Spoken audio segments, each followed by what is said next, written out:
Hi everybody! So today we're going to go frolicking along in the garden. But so today, yes, frolicking in gardenness, and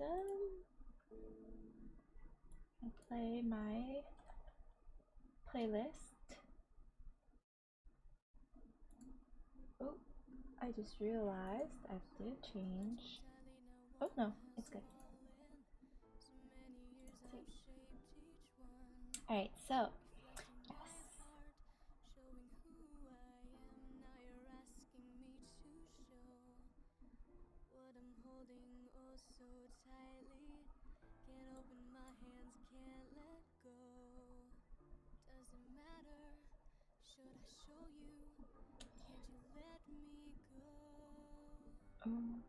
So,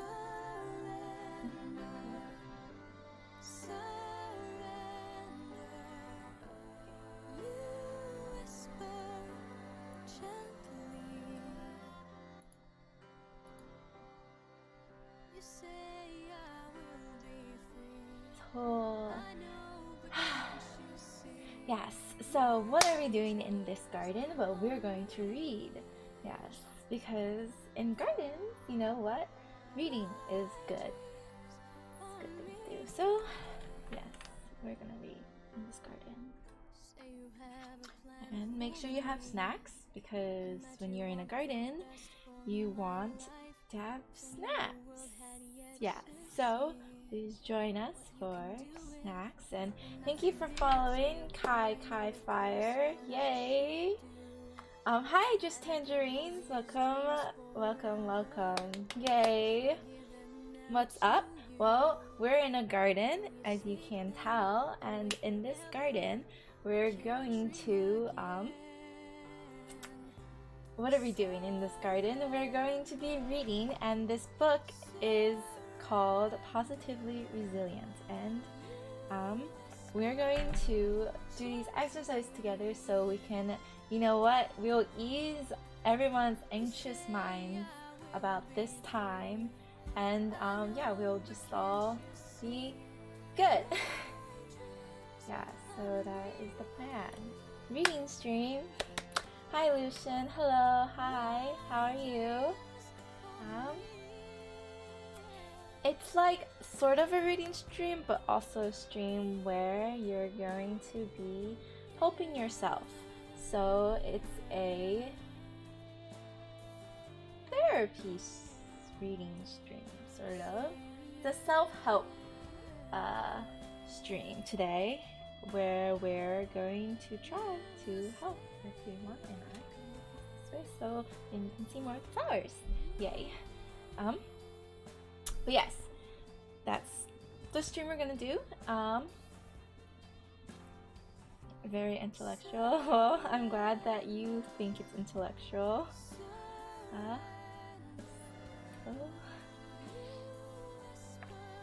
And I tried to do a more like flowery makeup, so it's not a very dark makeup, but it's like purpley and brown. So I hope you guys like it. You'll be lurking, got some work to do, but you'll be listening. Okay, cool. Well, good luck with your work. Thanks for lurking. It looks good. Thank you. I'm glad you think that it looks good. I have, like, to match my theme, I also have purple earrings on, so yes, everything's themey. I like having themey things. Everything being solid. So,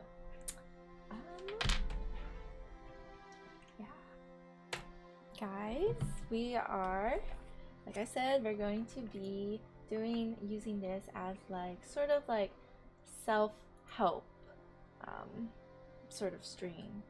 So read it on here for the ears. Congratulations! Thank you for making it here so you can see my ears. Yes, don't worry, I'll I'll be flashing my ears periodically, maybe throughout the stream, so we'll all be good. We'll be good.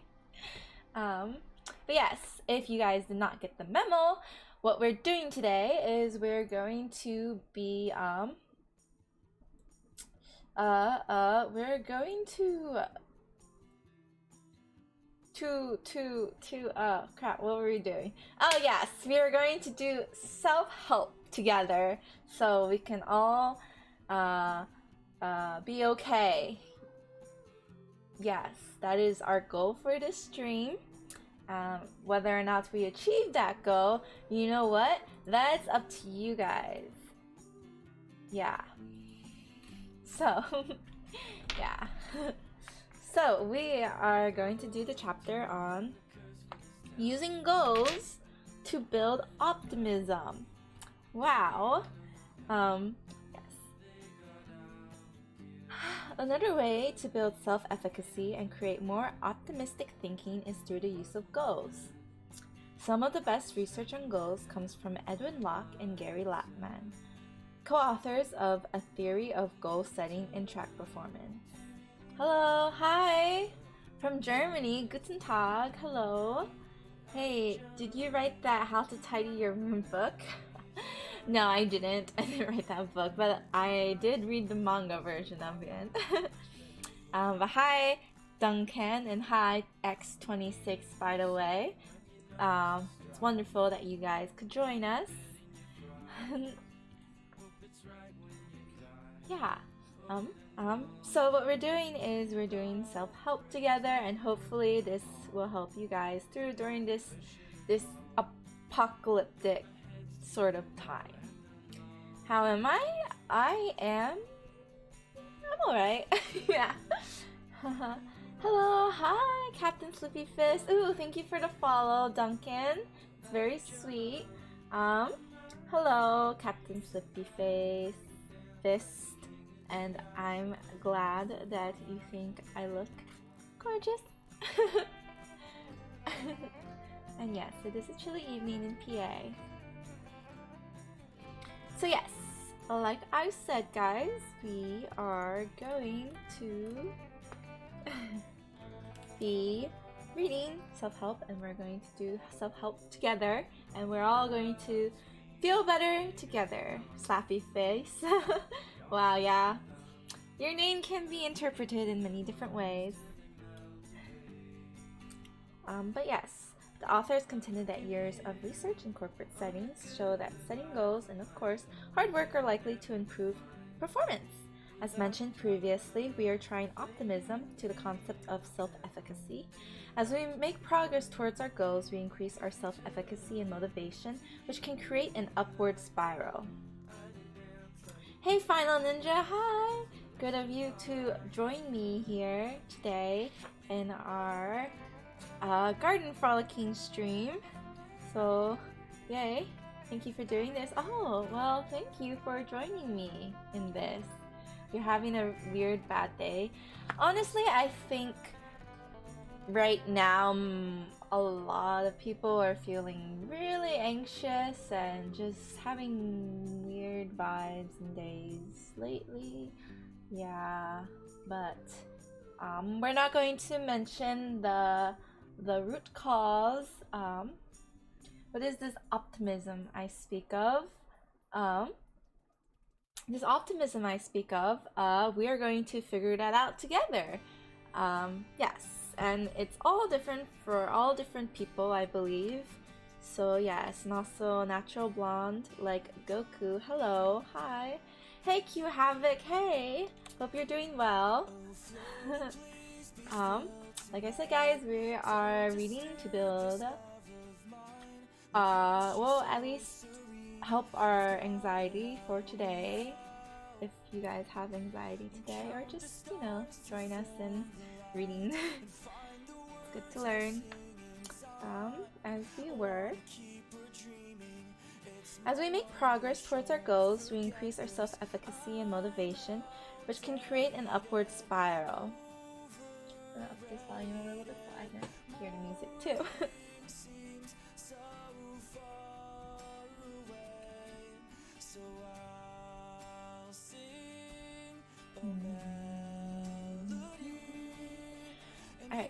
In fact, progress isn't just good for optimism at the individual level, it's good for business. Hey, thank you. I'm glad you're doing well, and thank you for hoping that all is well for me as well. Yes. We're all, I believe, hopefully, we're all trying to do well. So, good job to everyone.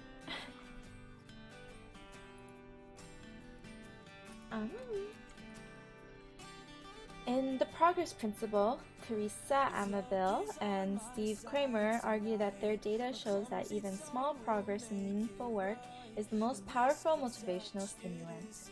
When I'm coaching executives, I emphasize this fact by asking them how they can help their teams make progress every day. Amabile and Kramer put forth that employees who move their tasks forward each day are more collegial, more motivated, and more resilient.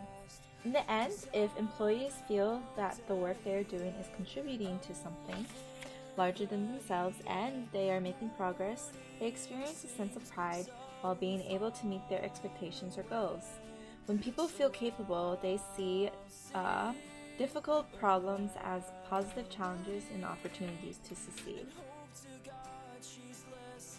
In short, goals can be good for us, assuming we put in some effort. Here are some other findings from the research on goals.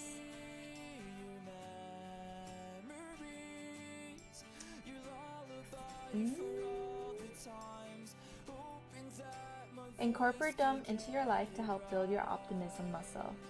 According to the Zeigarnik effect, you are much more likely to recall uncompleted tasks rather than one you completed. So just get started on something. This is very interesting, I feel like, because it makes sense.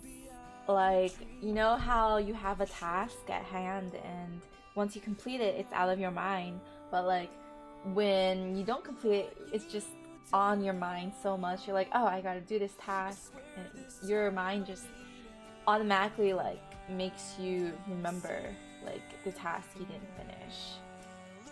Optimism muscle, yes, we're learning about what the optimism muscle is now. I also believe they do say optimism and talent is learned. So like, you know how people say, oh, I'm not good at math or something like that. Technically everything can be worked on, so if you want to be good at math and you feel like you're bad at math, you just work on it. Yes. So that's what this book says, at least, because it's trying to make you more optimistic and positive. So instead of like assigning yourself as, oh, bad at math, it's just you didn't like, you just work on it. What's the process of overcoming pessimism? That, my friend, is a very hard process, honestly, because I think pessimism is just so innate in us as humans, and I think like honestly pessimism comes evolutionary. Like there was an evolutionary purpose for pessimism. So rather than trying to squash pessimism altogether, I think that you can figure out ways to look past it, yes, and learn to accept it and not let it take control of your life. And so yeah, optimism is there, and I believe this book did define what optimism is, and I just had to find that definition. Yeah.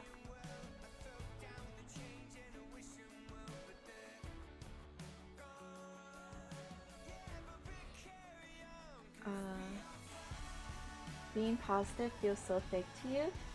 Yeah, I guess maybe that's because, like I said, pessimism is just innate in our human nature. So, but I think it will make you sad if you're always pessimistic, unless you're okay with always being sad. So, would I say there's a fine line between realism and pessimism? Wow, very tough question. Like I said, I'm not an expert at optimism. I'm also trying my best to be optimistic and just, you know, we're all trying our best, I think, to be happy, unless you don't want to be happy, which I don't know why you want to live that way. But you're positive about your pessimism? Yes! Good job. I think that's good. Finding positivity somewhere, so even if it is in pessimism, you're still finding positivity, so I think that's good. But would I say there's a fine line between realism and pessimism? I think like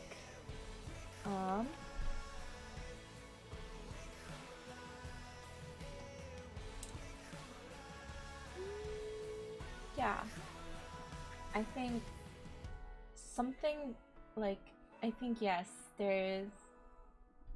Honestly, I think they go like hand in hand. Would I consider myself someone that's positive? Yes and no. I think, like I said, it's just part of the human nature to be negative sometimes, and I think it's near impossible to never be negative. So, but I think like I try to be positive when I realize that I'm being negative, because I don't want to feel negative, because feeling negative just makes me feel sad. So we just try to like relax, I think is good. Yes. So that's what I think is a good goal to have. To accept yourself in the way that you are.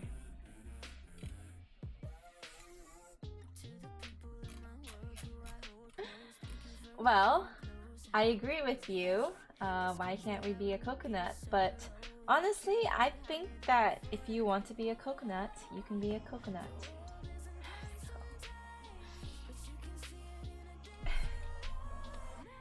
Yeah, if you wanted to be a coconut, you can surely be a coconut, because what defines a coconut? I feel like everything that is defined by someone else. So if you say you're a coconut, well, then you're a coconut. So I think it's okay. Yeah. But honestly, like, if I had to like pick like something to be, I would pick like a pet. Like, I would honestly, if you think about it, like dogs, like especially with good owners, like dogs and cats, like they're so well taken care of. They receive a lot of love for just existing. So like, if you want to be something, don't pick a coconut. You should pick a pet, because yeah, like I said, all you have to do is exist, and then everyone will find you super adorable, and like they will just like give you so much love and like food. Life is easy as a pet. Now that you think of it, you are a human coconut, hard on the outside, soft on the inside. Yeah, exactly. Like, I think honestly all of us are coconuts, cause like, you know what? If I poke myself, I'm not going through my insides, you know? Kawaii dress, Doral. Oh, thank you, Sarah. Thank you. Thank you. Just tangerines, you can relate to wanting to be a pet, yes. and redeemed your highlight message. Wow. But yes, hi Sarah, how are you doing? How art thou? Positivity is so crucial to changing your whole world. It can make the bad days turn right around pretty fast, but sometimes we have our bad days where we feel like we're drowning in negative thoughts and so on. But as long as you find the light to bring yourself back up, you can be happy and smiley. Yeah, exactly. That's where the term resilience comes into play, and like the book we're reading, Resilience, is what will bring you back. But it's tough. It will take time to build resilience, and it won't always happen immediately. Yeah. And just tangerines, you can relate to wanting to be a pet. Yeah, being a pet seems like a nice life. You're in need of some friend time. Aww, yeah. We told Lucy we need to all video chat and play some games or something. Yes, exactly. Yes. Oh, if you guys don't know, Sarah's my best friend. We've been best friends since 4th grade. So yes, yes, we all need to try to keep connected, because I think staying connected is very crucial. I've been feeling lonely. You know what? Feeling lonely feels lonely. And I know that's literally just like redundant, but like if you think about it, it makes sense. Yes.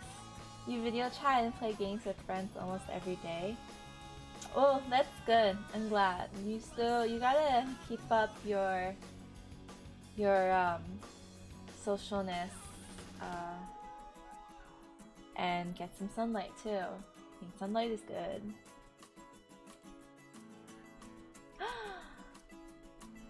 Whoa. Hey, hi Alex, how are you doing? How was your stream? Thank you for rating my channel.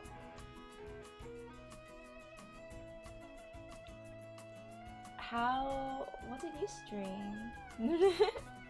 Oh, thank you. Good, you won your game of Armello. Oh, that's cute. She cheated. Well, you didn't cheat. Oh, oh, that's cute.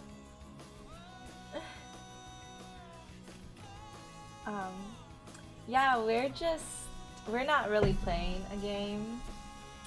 It was your first win since you started streaming. Wow, well, congratulations.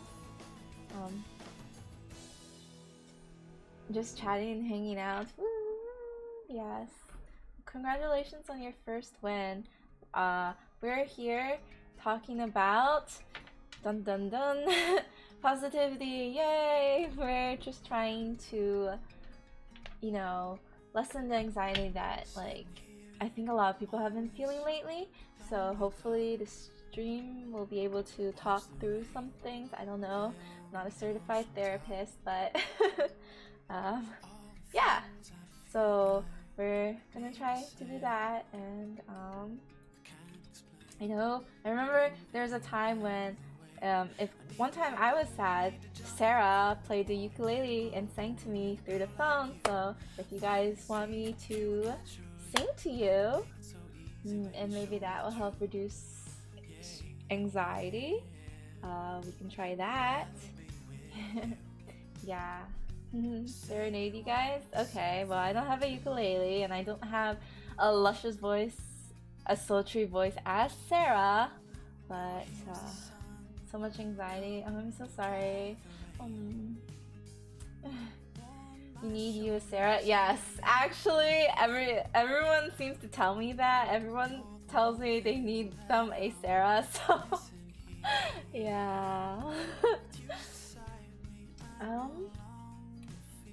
And by the way, this was at 4 a.m. or 5 a.m. She was just awake for work. And I was awake because anxiety, you know? So, yes.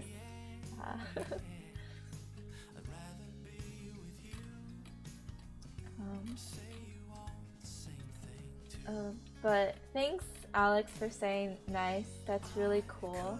Oh, hi! Hi, Phoebe. Hi, Zachary. How are you doing? Um, did you play Armello with Alex?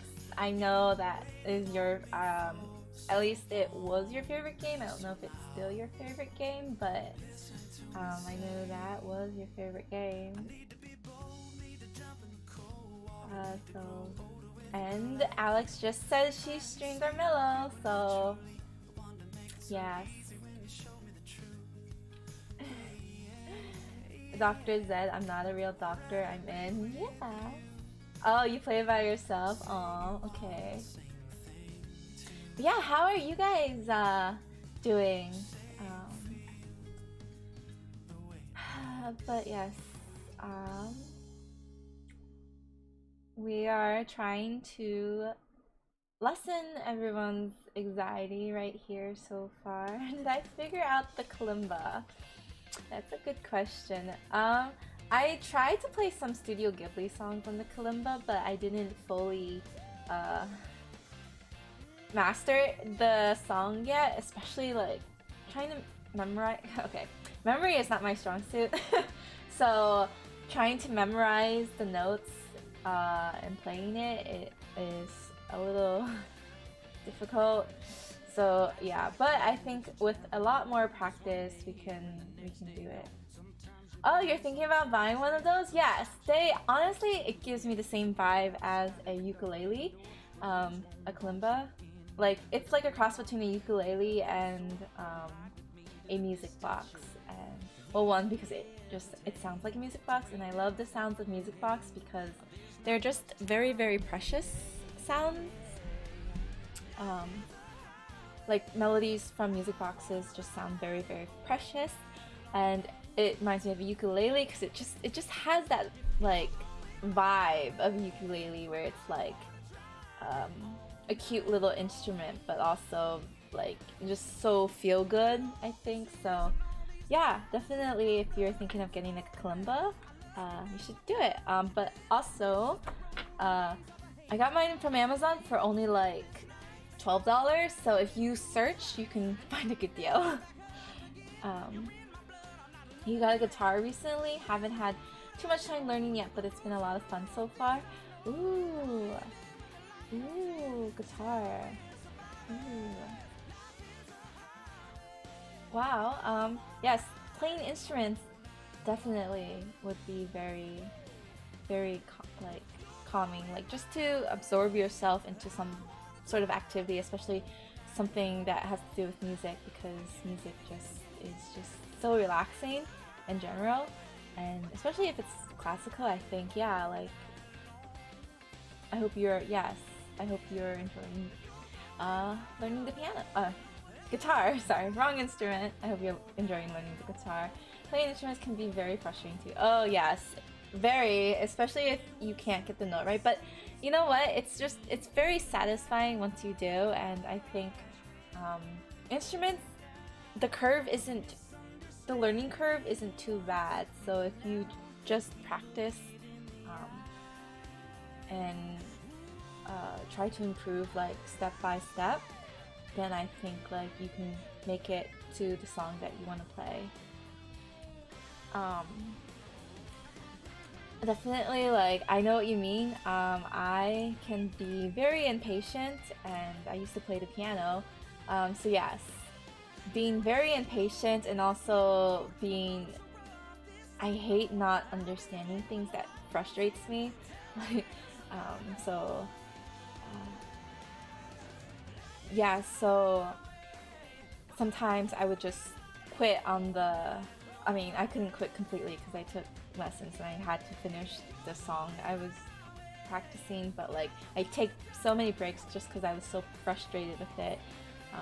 But I think once I mastered the song or the piece, that I was doing, I just felt so much better, and then it just became so much fun just to keep replaying the song because it's like, oh, I can play this song, and it's the same with dance. Like once it's a drag sometimes to learn how to do the dance, but once you get the dance down, you can just keep repeating it, and then it's just a lot of fun. So yes. And yeah, with the internet, especially with the lots of classes available right now online, and especially free classes available online right now, and especially YouTube. Definitely you can pick up whatever you're aiming to learn. Serenade you guys with some piano. I'm not really that good. Like I said, this was when I was younger. You've been getting used to finger placement for some chords, and you're starting to be able to smoothly transition between chords now. It feels super rewarding. Yeah, that's good. I'm glad. Like I said, once you feel better, more relaxed at your craft, you're gonna feel more rewarding, and you would enjoy it a lot more. So things can feel daunting at first, but you can start like I said, you just keep building onto it, and then you can look back and you'll be like, oh, I can do this, I can play this. So it's fun. So yes, we're gonna continue with what we were reading. There are some good tips, and no Discord alert.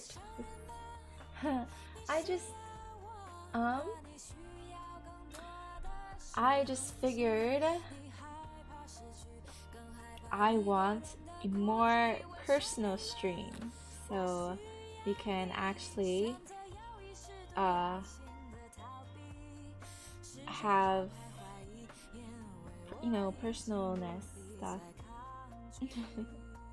But yeah, you guys feel free to share that if it's live, or maybe I should, but hopefully you guys feel like this is more personal because less people. What's the song right now? It's called Admit by Wanting.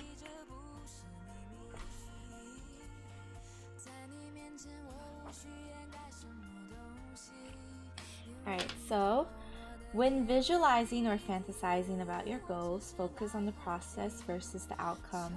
It helps you apply your energy to the actual steps needed to reach the goal. Oh, you love Wanting? Yeah. I can sing a Wanting song. There's literally only one song I know from Wanting that I can sing. And it's literally like also the only Chinese song that I can sing, but I can do that for you guys if you want. So yes, you want to focus on the process rather than the outcome. Is it You Exist in My Song? Yes. How do you know? You mute all Discord notifications except stream start ones, but she still doesn't have. Yeah, I don't have stream start. My Discord's not that advanced yet. Yeah. I guess we can sing You Exist in My Song because that's all you sing with your friends too. Yeah, it's literally like when you go to like an Asian karaoke, that's literally like #1 song. Cause you know what? Like we learned it and that's it. That's the only song. It's like for the like Chinese who aren't actually Chinese, me, aka me. So yes. But you know what? We're gonna pull it up. We're gonna have this fake mic too.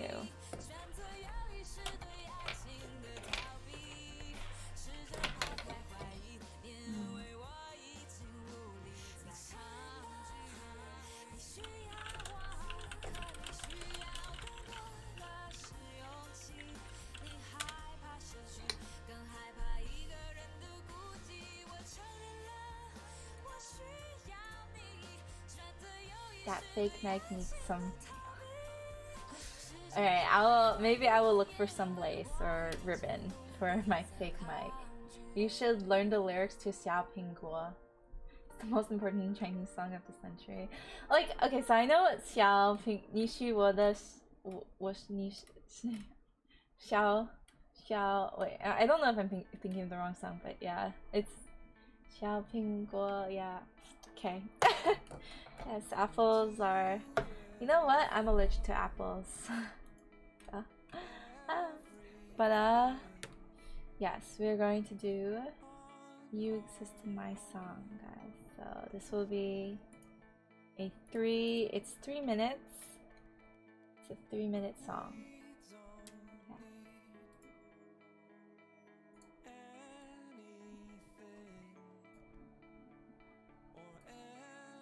Oops, sorry, I need to actually pause Spotify.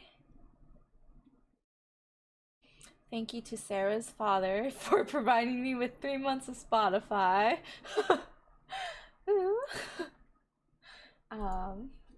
But yeah.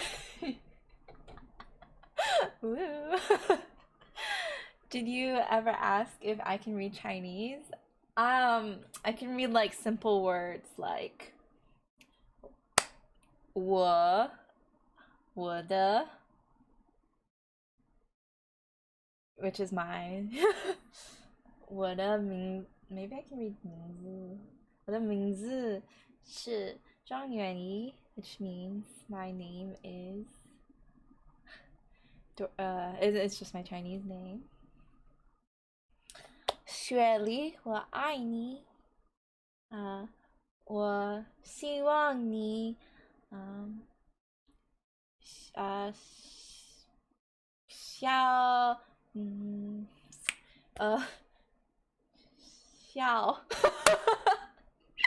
我希望你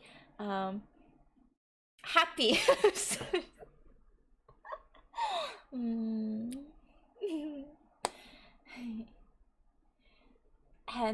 很大的笑容你好可爱谢谢 Sarah, Moonshiki saying hi to you. If you remember Moonshiki.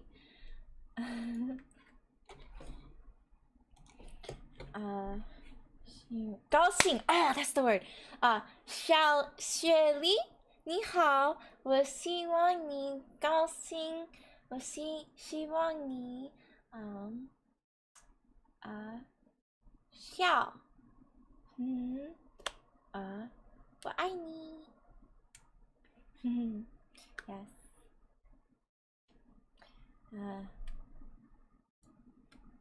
好笑yes okay if anyone knew what I just said it was a secret message to Sari Berry so if anyone can translate then you know my secret message that I just said to Sari Berry.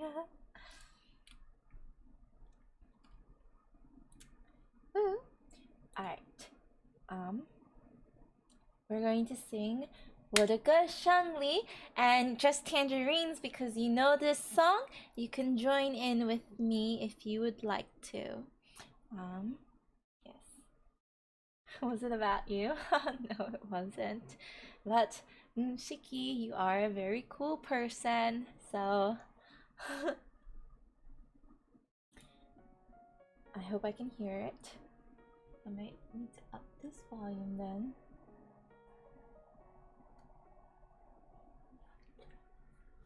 没有一点点防备，也没有一丝顾虑，也没有去想，在我的世界里带给我惊喜，心不随意。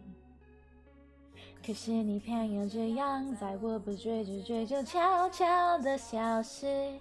从我的世界里没有音讯，剩下的只是回忆。你存在我深深的脑海里，我的梦里，我的心里，我的歌声里。你存在我深深的脑海里，我的梦里，我的心里，我的歌声里。还记得我们前进，肩并肩一起走过那段繁华巷口，却终于陌生我熟人，戏骨路人。但比起还是感觉多了对方的一个眼神，一个线条，一场意想不到的快乐，好像是一场梦境，命中注定。你存在我深深的脑海里，我的梦里，我的心里，我的歌声里。你存在我深深的脑海里，我的梦里，我的心里，我的歌声里。谁只知道为何我们相遇？难道是缘分？难道是天意？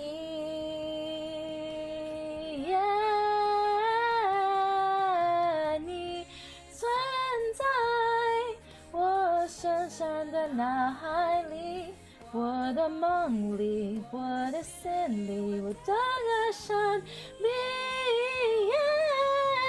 你存在我深深的脑海里，我的梦里，我的心里，我的歌声里。你存在我深深的脑海里，我的梦里，我的心里，我的歌声里。Yeah, yeah.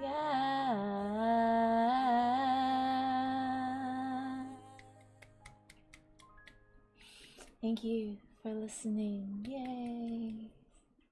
Yay. Hopefully you like that. Yay. Yes, that key change. Woo. Thank you, Just Tangerines. Low key, did you join me in singing? Because you know this song too.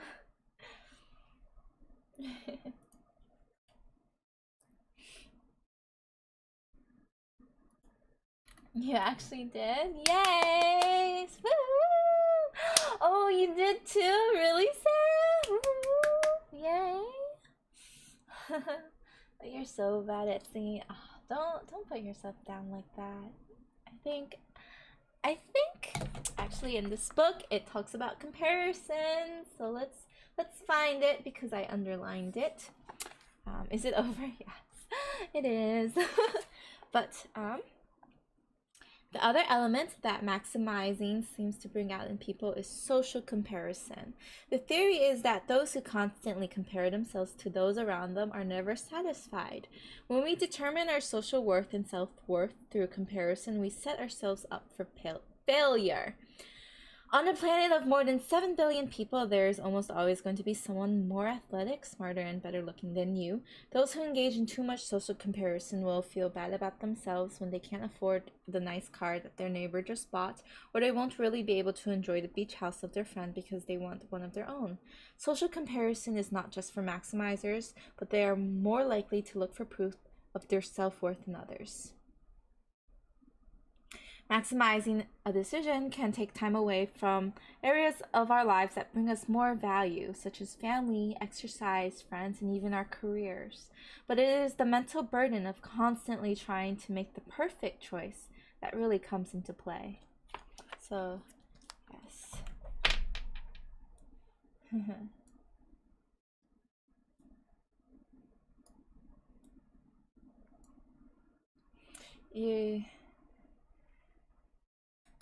That hit you hard? Ooh.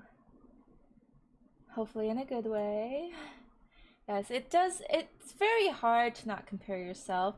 Believe it or not, I compare myself a lot too, and it just honestly, it's just human nature, like it's hard to not just compare yourself, and it takes mental adjusting and it takes hard work to prevent comparisons, or at least try to work through your comparisons. Like you shouldn't totally cut out, you know, comparisons and stuff, because it will happen.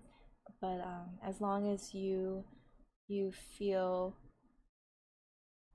that you can work through that feeling and try to always just better yourself, because you always just want to grow as a person, then you would feel more fulfilled.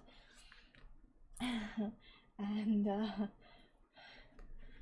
story time. You tried to auction yourself on SAD, but the post was removed faster than it was approved. You think it's because you're not Asian? So I don't know the workings of SAD, because I literally only joined to make my post. But they probably, yeah, do want,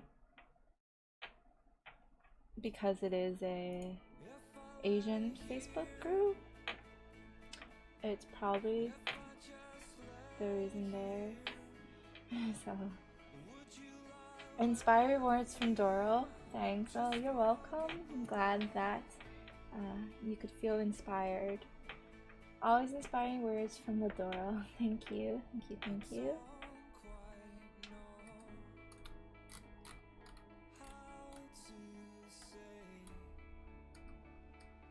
Honestly, this is my Sarah cosplay right now. This is literally like what Sarah's like, so I'm just cosplaying her right now. But I'm glad that this cosplay is working out.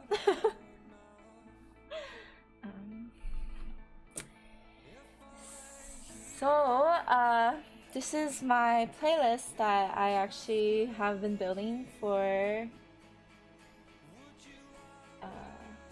years and years and years, since my first Spotify account was made. This is just a Sarah with cosplay, yay! Ooh. Yeah, I'm glad. Let me know if you guys want to do a voice call as well. I can set up a voice call for this stream. Chasing cars along her head. Alright, the next bullet point we're going to be reading about is align your goals with what's important to you. Make sure that your goals are not being imposed on you and that they are your choice. Hey Mimi, welcome to my stream. This is a positive anxiety reducing stream. Oh guys, I want you to know that this is a Google pen.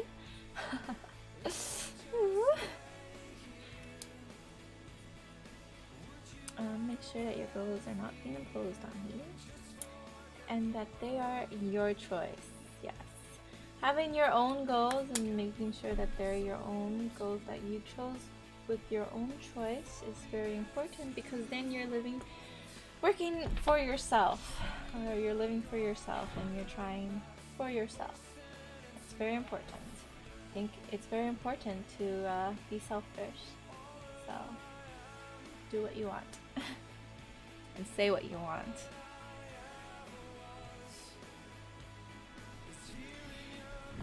Simply having goals helps us organize our time, make values-based decisions, prioritize our life, and track our progress.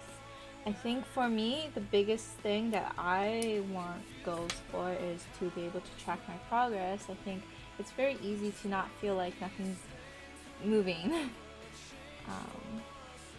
especially as a freelance worker.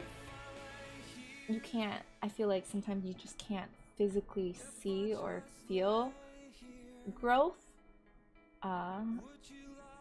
because it's not some constant measure that's really easily tracked. So at least for me, I think if we can identify our steps and goals, then that will be very helpful in pinpointing, like, and also seeing and visualizing the growth that not just me but you guys too are doing. Be cautious of implementing stretch goals. The research on their effectiveness is mixed. Instead, consider goals that are attainable. However, we also know that higher the goal, the more likely the person is to exhibit higher performance, so use your judgment. Yes, so everything is subjective on the kind of person you are and the kind of person you feel like works the best, and so that is also hard to pinpoint because I think it takes a lot of intrinsic energy in analyzing yourself to be able to tell like what works best for you. Oh, if you guys are wondering about my bookmark, it's from Chinese class. Chinese class was actually one of my favorite classes besides my theater classes. Yeah, my acting theater classes at least, not the theater classes where you have to like study like the analyze scripts and stuff like that. I didn't really like those as much. But yeah, I really liked Chinese class. It just felt very like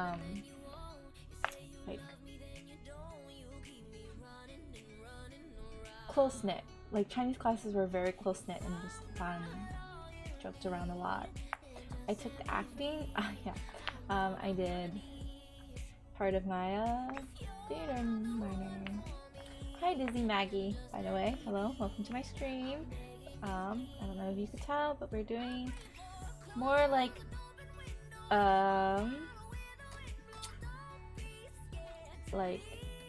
anxiety reducing sort of geared stream, because I think a lot of my friends and just a lot of things I see on social media right now, lots of people are feeling anxious, and I think especially like my friends who normally don't feel anxious, it just makes me a little sad.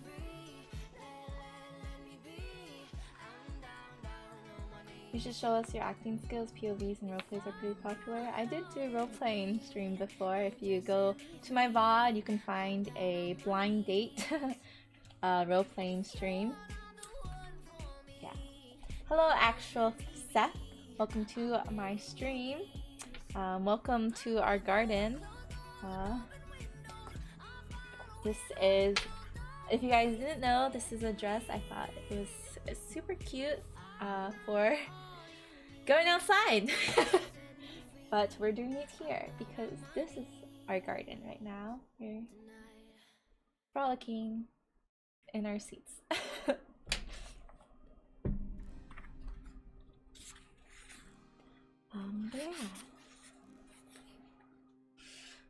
Yeah. Okay, we did that already. Avoid being overwhelmed by bigger, complex goals by reorganizing them into smaller challenges, sometimes referred to as sub-goals. Small wins build confidence and leads to higher motivation and more action. It's too cold to go outside in an outfit like that.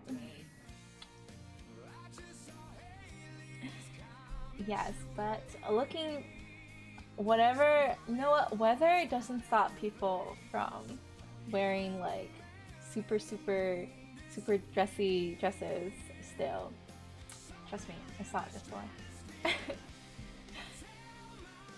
Especially on college campuses, weather does not stop people from wearing the most minimal things ever. But yeah.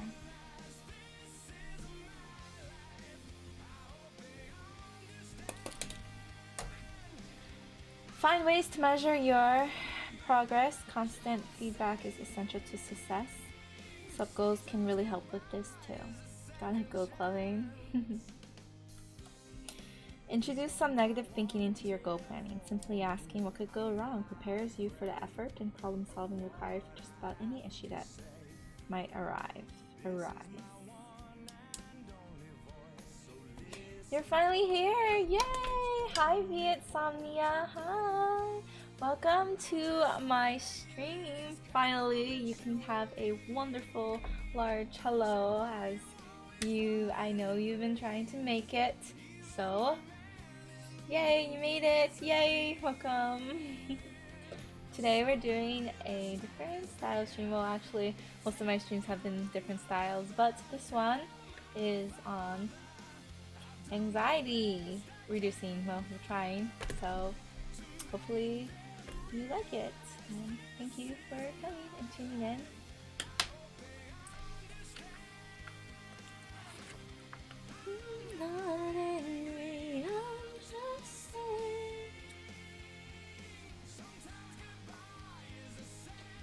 So, be careful about being too specific with your goals. They may blind you to other opportunities. We often think that the obstacle we face come at us in an unpredictable way, so do opportunities. If you're too focused on your super specific goal, you may not see an opening for a different type of achievement right in front of you.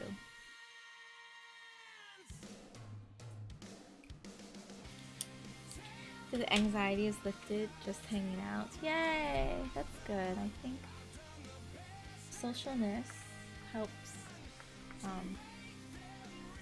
relieve anxiety, I think. Like even if you're an introvert, I think having a peer support group is very important. So everyone probably needs one.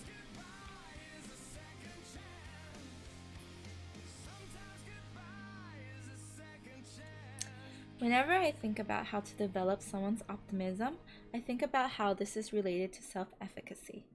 And when I think about self-efficacy, it brings me to greatness.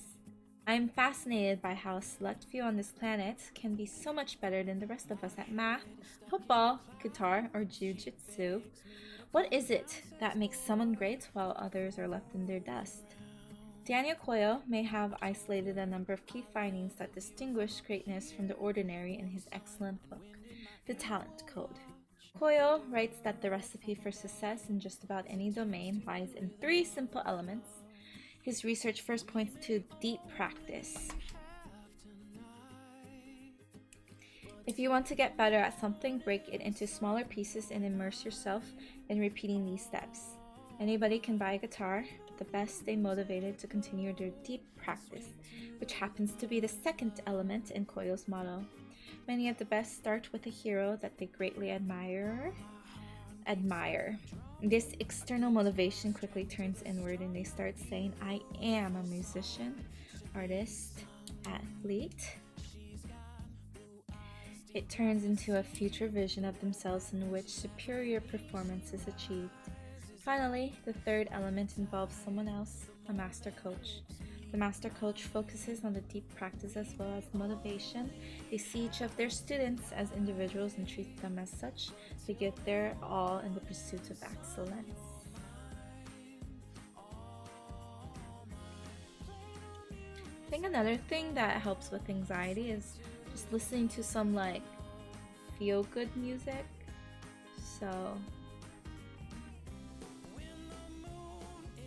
Or like calming music.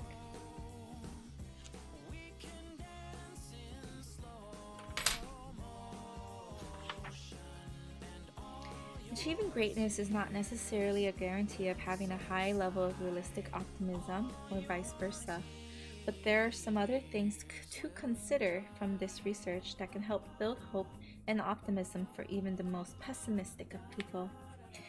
The great ones actually look for slopes in their areas of expertise. That is, they push themselves into new areas where they are less comfortable and know they are going to make mistakes. It turns out that making mistakes may just be the single best way to learn and grow. Oh my gosh! Thank you so much for subscribing. Oh my god. Thank you so much for subscribing at tier 3. Oh my god, guys. I just unlocked my new emote slot. So now guess what? Thanks to Vietsomnia, I can add a new emote. Woo! Yay! Yay! Thank you, Vietsomnia.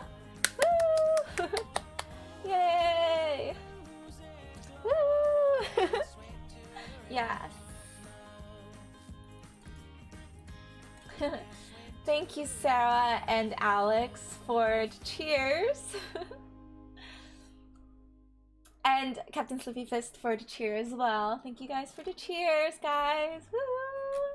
And again, thank you, Vietsomnia, for giving me the points that I need to unlock my next emote slot. Woo!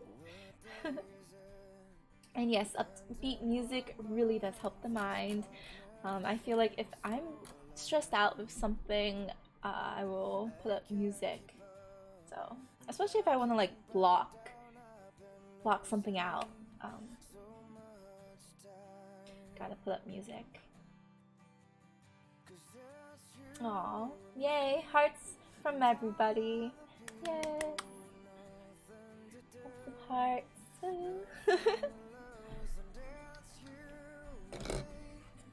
And all of the people, and I don't know why I keep my eyes off of you. Like I said, I've been having this playlist for years and years and years, so I know lots of the lyrics of the songs here.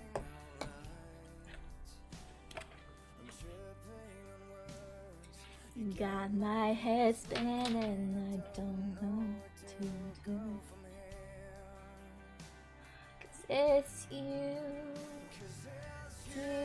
and me, and all other people, and I don't know why.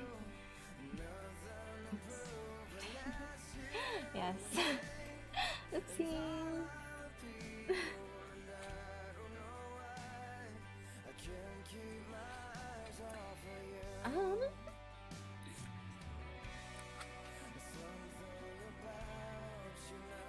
That is, the great ones actually look for slopes in their areas of expertise. That is, they push themselves into new areas where they are less comfortable and know they are going to make mistakes. Love my singing. Thank you so much. Thank you. Thank you. It turns out that making mistakes may just be the single best way to learn and grow. The neural networks that we have built while developing a skill begin to fire over and over again when we make mistakes. This makes the network stronger. Struggle is not an option, writes Coyle. It is a biological requirement. In one study, kids who took practice tests and studied less did better than the kids who studied more. In fact, 4 times more, but did not take the practice test.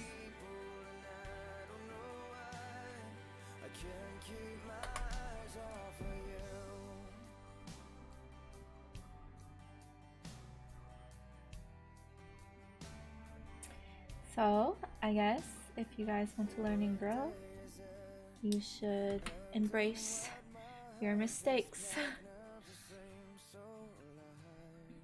And obviously, I guess personally in life, I made a ton of mistakes, but I learned from them and I feel like I was able to grow from them. So you can't just avoid making mistakes, and I think if you do that, then you won't grow, probably. Alright, we're on the next section, which is how learning contributes to optimism. Very true, yeah. How learning contributes to optimism. A couple of months after finishing the talent code, I signed up to learn some self-defense skills at a local Gracie Jiu-Jitsu school run by Marco Moreno. When I showed up for the first lesson, I did not even have a gi. It is the white outfit that you are probably used to seeing used in most martial arts, and I have to admit that my number one goal was to avoid injury. Marco took me aside and told me to lie on my back. He climbed on into the mountain position on top of me and asked me to try and get him off. I probably outweigh Marco by 20 pounds, but I couldn't get this guy off. It produced a feeling in me that was a cross between being claustrophobic and just plain hopeless. Marco eventually let me up while I struggled for air. Then we switched positions. The results were pretty much the same, except instead of feeling claustrophobic and hopeless, I felt incompetent. Marco tossed me like a rag doll. We sat and talked for a short while as he explained how the Gracie Combatives program worked and how I once mastered these techniques, something like 36 different moves, each with several variations, I would be allowed to test for my blue belt.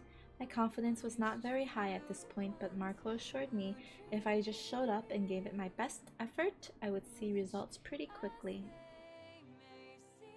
After our initial work together, Marco kicked off the class. There were about 8 of us that night, and he told everyone we would be working on the Americana arm lock, a nasty move that can really hurt the other person's shoulder if done correctly.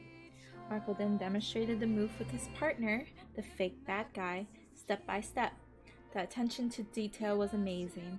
He talked about how our thumbs should be positioned when we grabbed the bad guy's wrist, how our one knee needed to come out to form a base, and how the other leg made a hook to secure a position. Each slice was demonstrated several times, and we probably watched the entire move 5 or 6 times before we practiced it, just like we saw it. This continued all through the hour-long practice in each variation of the Americana. At the end of the class, we did reflex development that forced us to practice the moves and their variations at a quicker pace. I must have made 50 mistakes that night, but I can honestly say that I learned something and it had sunk in. After just 3 or 4 classes, I knew that if I needed to defend myself from a physical assault, I would do it very differently than what I might have done prior to this class. My belief in my abilities has increased. You like watching anime when you want to release from the world. Video games don't do it for me sometimes. Oh, I sort of agree with you. I feel like video games just need so much like real life involvement.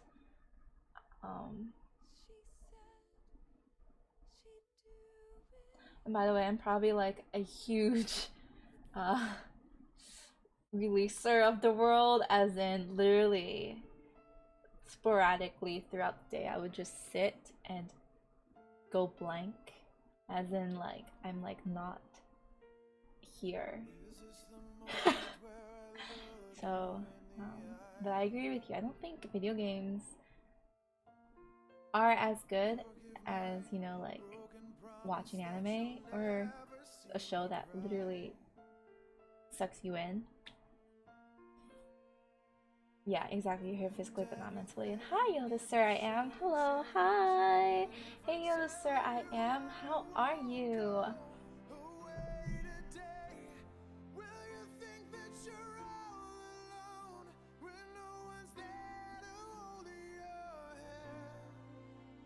Have I ever watched March Comes In Like a Lion? No, I haven't, but I've heard of it.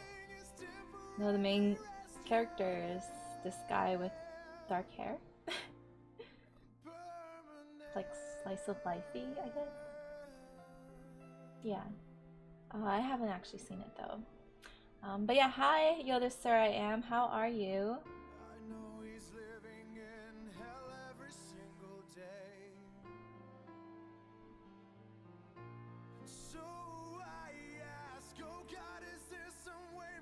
What we're doing today, for this stream at least, is we're doing things that will possibly reduce anxiety for you guys if you happen to be feeling anxiety at this moment. So we'll see how the effectiveness.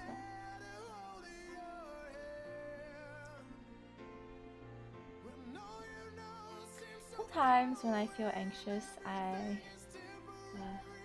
think this is probably not good I think, but I think some people like you can eat comfort food. When I lived in Pitt, my comfort food when I was sad, it's not this anymore, I think, for the most part. But when I lived in Pitt, my comfort food was sushi. And so like every time I was sad, which was happened pretty often, but in Pitt, so yes, I would just go and eat sushi. And but the thing was, one time I told someone that, and they were like, "Wow, you have expensive comfort food." Like, I guess. But I also worked at the sushi restaurant, so it was like I had like a discount.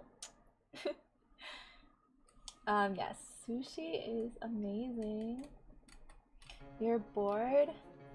Yes, thank God I'm here to talk to you. Oh my gosh. I'm glad that I could be here. And you love sushi. You guys love sushi. Yay! Sushi is great. At least sushi isn't terrible for you. Actually, on the contrary, sushi has a lot of fat.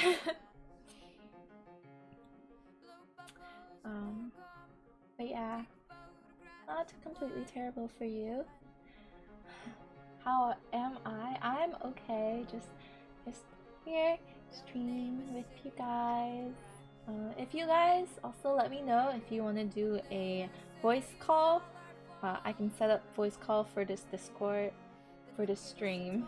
I can set up this voice call for this stream. So yes, do that. Sushi making stream? Maybe. I do have that sushi rolling thing. You buy sushi when it's near the expiration date and then you eat it at home. Oh my gosh, yes. There's this Japanese store that sells sushi for literally half off after 8 p.m. And like, yeah, it's such a good deal. 50% off sushi. It's good. Omega-3 is good for you too, though. That's at least what you tell yourself. Yeah. Yes, omega-6, omega-3s, those fish oils. Honestly, like, I think it's good to consume fish oil, like, supplements too, like if you don't actually eat fish that often. So that's actually what I have. I have fish oil supplements. I think it's good for you, apparently. But it's not fat, you'd assume, depending on what kind it is, you'd assume. But actually, I do think, so when people say the term muscle memory, it's actually not like your muscles don't actually have memory. It's your nerve is just going faster, and the reason why it's going faster is because there's these little fat like that's wrapped around the nerve that fires, and that fat, it's called myelin sheath, and that fat makes it insulates it. It makes it's bigger each time like you use that muscle, but that the myelin sheath just makes the action like faster, more incorporated. So that's what builds muscle memory. So this is why good fats are good. Also, for health reasons too, but our nerves need fat to work better.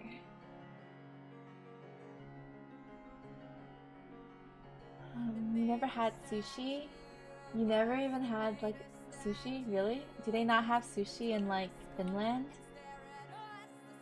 Does Finland not have sushi? Your store reduces price for food about to reach the date.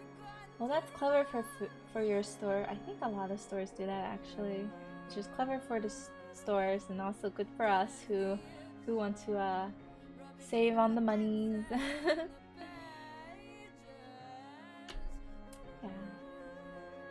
I did not know that. Does Finland have sushi, or is it just like more expensive? I feel like in countries that are large and away from bodies of water, sushi, one, is less good, and two, more expensive. I do know that like places that are far away from like large bodies of water that would have like fish in them. And if it's not a popular place, the sushi is worse, because the reason why sushi is better, like, it tastes higher quality if the fish is fresher.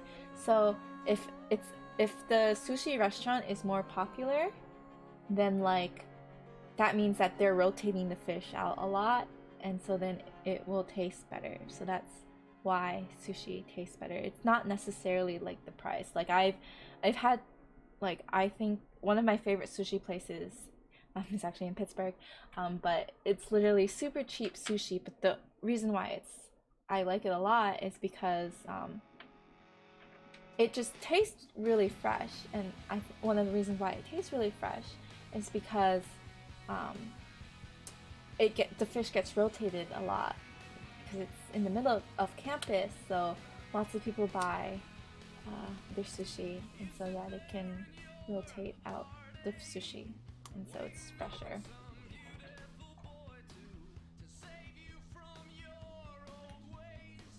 Your mom doesn't even want to try it. You don't know why. I told her it's not just rice with raw fish in it. I do think that people get turned off by the fact that it's raw fish, which makes sense. Like, but then it's like people eat basically raw steak, so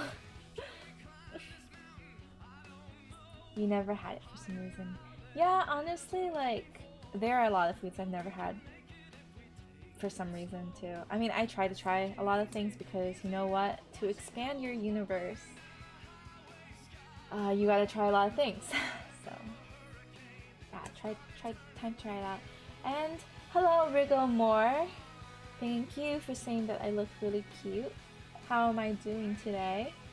I'm doing well. I hope you're doing good today too. We're doing a positivity-ish kind of stream. So trying to put out some good vibes, and you know, I low-key also want to do some singing because I like singing. It's fun. Yeah. But thank you for the compliment. I'm glad you think that I look cute today.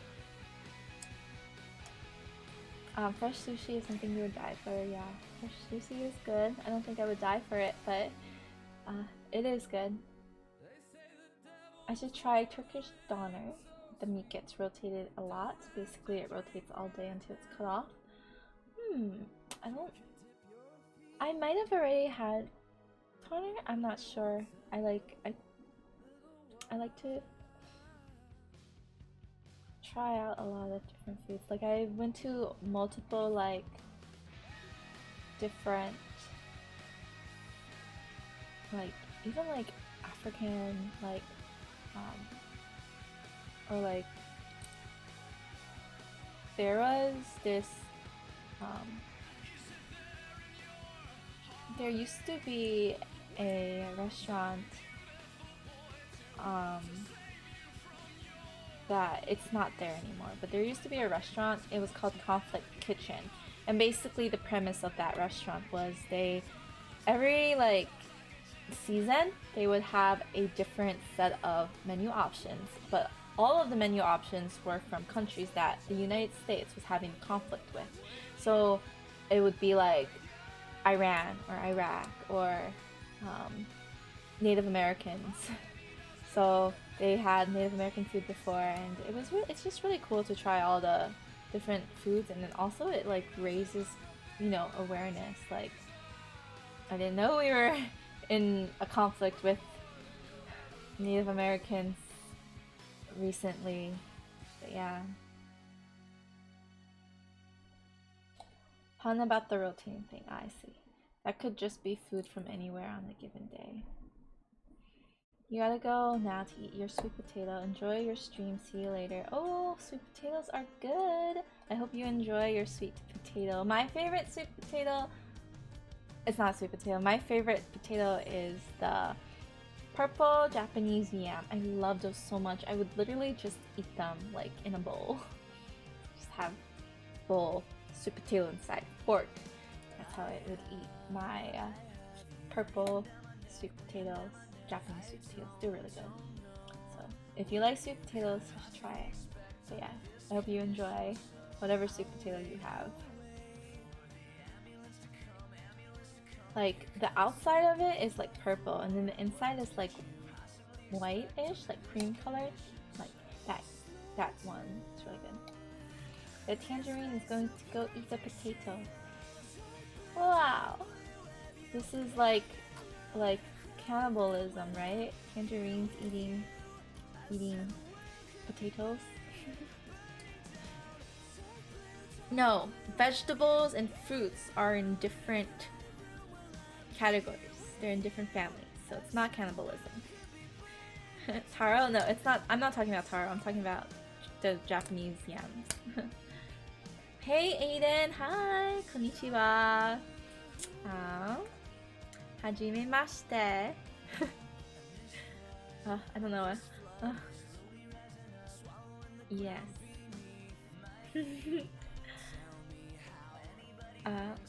Your friends and you decide to do the solar diet? Oh, the solar diet? Have you heard of the IU diet? I heard that like the IU diet was just like a sweet potato and like an apple or something like that. Oh, but I love Mamamoo. They used to be my favorite. My favorite now is Dreamcatcher, but Mamamoo, yes, used to be my favorite.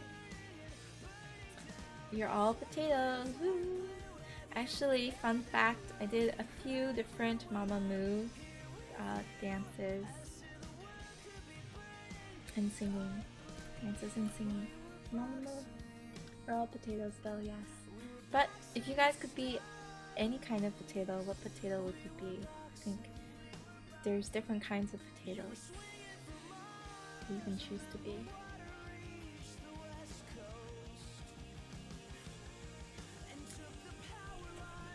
In the power lines.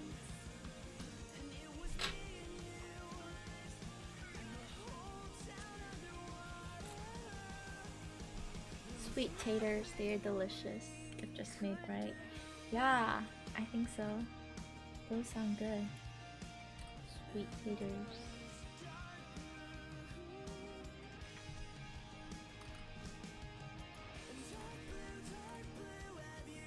Ever been alone in a crowded room while I'm here with you? Dark blue, dark blue. Crowded room while I'm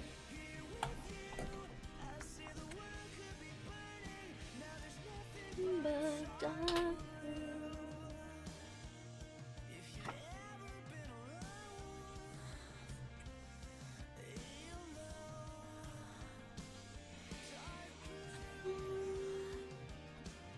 I think sometimes I eat dark chocolate if I'm feeling sad. Because I think dark chocolate just makes you happy.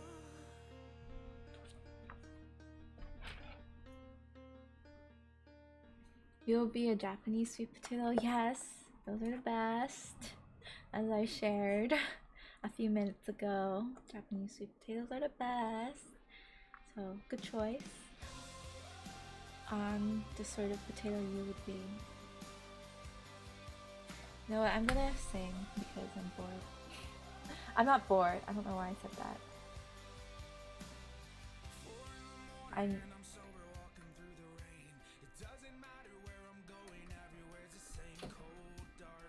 I'm gonna sing because I'm trying to think of what people would want, and I don't know.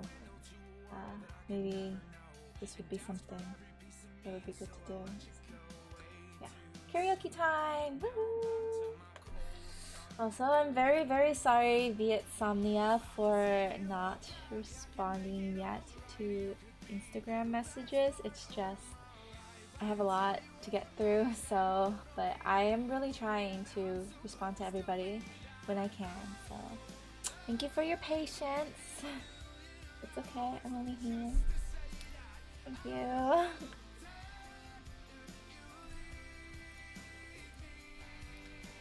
Let's see, what song shall we do? I do like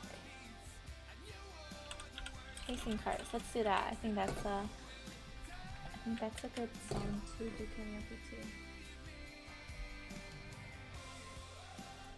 We're gonna do Chasing Cars.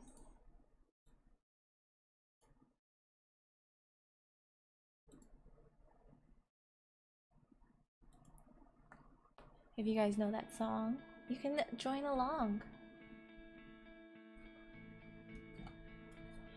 Do it all, everything,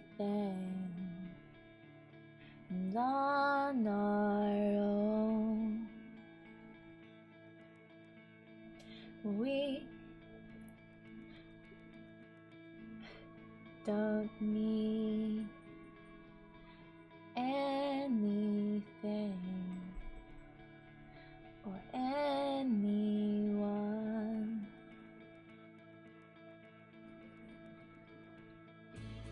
Lay here, if I just lay here. Okay, I need one that actually tells me when it's coming in. Oops.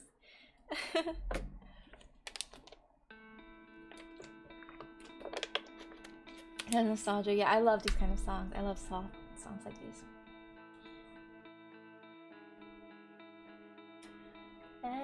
Everything, and on our own.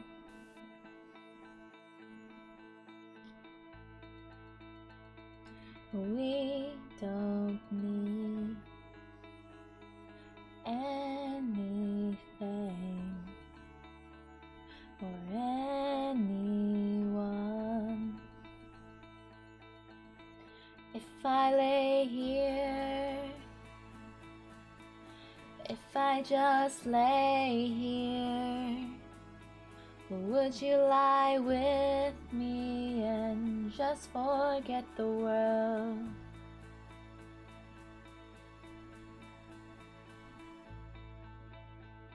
I don't quite know how to say how I feel.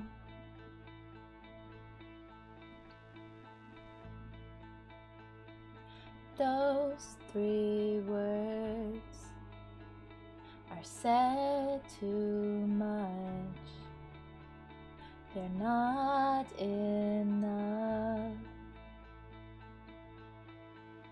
If I lay here,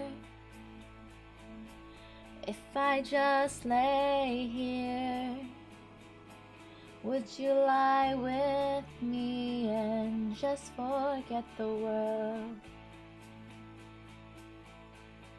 Forget what we're told before we get too old. Show me a garden that's bursting into life. Thank you for the tip. Oh my gosh, thank you. Vietsomnia, thank you. Chasing cars around our heads. Thank you, Vietsomnia. You're great to remind me to find my own. You should pick the next song. Give me the next song. If I lay here, if I just lay here, would you lie with me and just forget the world? Forget what we're told before we get too old. Show me a garden that's bursting into life. All that I am and all that I ever was is here in your perfect eyes. They're all I can see. I don't know where confused about how as well. Just know that these things will never change for us at all. If I lay here, yo, the sir I am. Thank you for giving a gift sub. Oh my gosh, thank you. Thank you. Oh my gosh, guys, thank you. Thank you for all the stream supports I'm receiving for this stream. Thank you. You know what? You can give me the second suggestion of, I don't know, either a song or what to talk about or what to do. So you can direct. Yo, the star I am. Woo! Have you heard Bad Day by Daniel Powers? Yes, I know that one. Powers. Austin Powers. Yes, Daniel Powter, or however you pronounce his last name. We can do that one.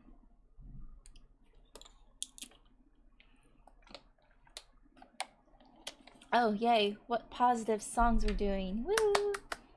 So in line with the theme of this stream. Yay.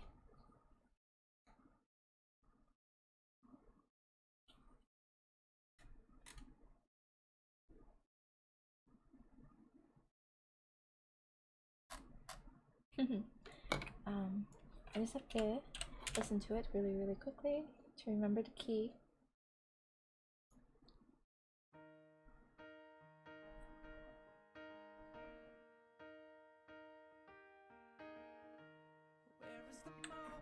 Ah, now I got it.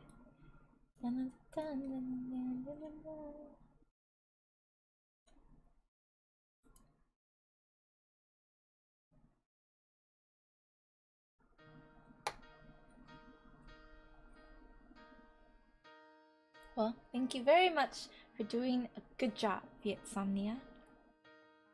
Oops, I missed it.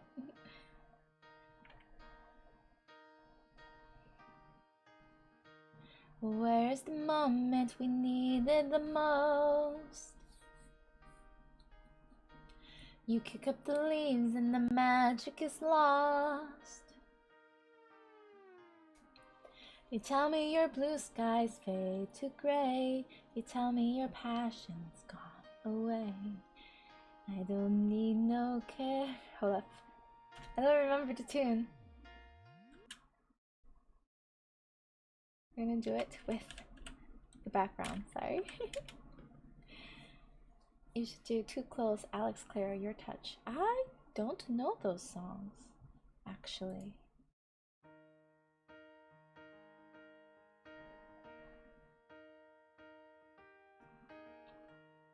Where's the moment we needed the most? You kick up the leaves and the magic is lost. They tell me your blue skies fade to gray. They tell me your passion's gone away. And I don't need no carrying on. You stand in the line just to hit a new low. You're faking a smile with the coffee to go. You think Daniel Powter low-key kind of looks like Jason Stratham's kind of brother? Don't know who that is. And I actually don't know what Daniel Powter looks like. But very interesting. You're taking one down. You sing a sad song just to turn it around. You say you don't know. You tell me don't lie. You work up a smile and you go for a ride. You had a bad day. The camera don't lie. You come back around. You really don't mind. You had a bad day. You had a bad day.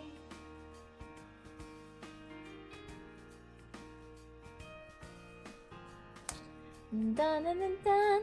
Doesn't this remind you of High School Musical, that the sibling song?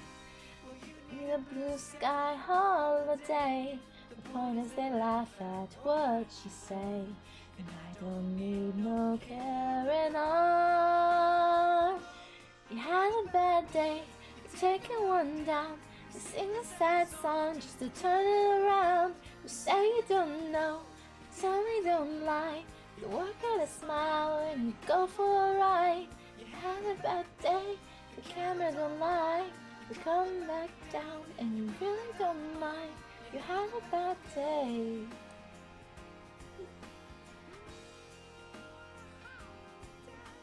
Sometimes system goes on blink and the whole thing turns out wrong. You might not make it back and you know that you could be, well, oh, that's strong. And I'm not wrong. Yeah. You mean what I've been looking for? Oh, yes, that one. What I've been looking for. Oh, you never saw High School Musical? What? Had a bad day, you're taking one down. You sing a sad song just to turn it around. You say you don't know, you tell me don't lie. You work at a smile and you go for a ride. You had a bad day, you see what you like. You did see Glee. Ooh, Glee is good. Well, I didn't actually watch too much Glee, but I watched a few episodes of Glee. It was super popular when I was in high school. Had a bad day. Or middle school. Had a bad day. Yeah. Woo! Yay!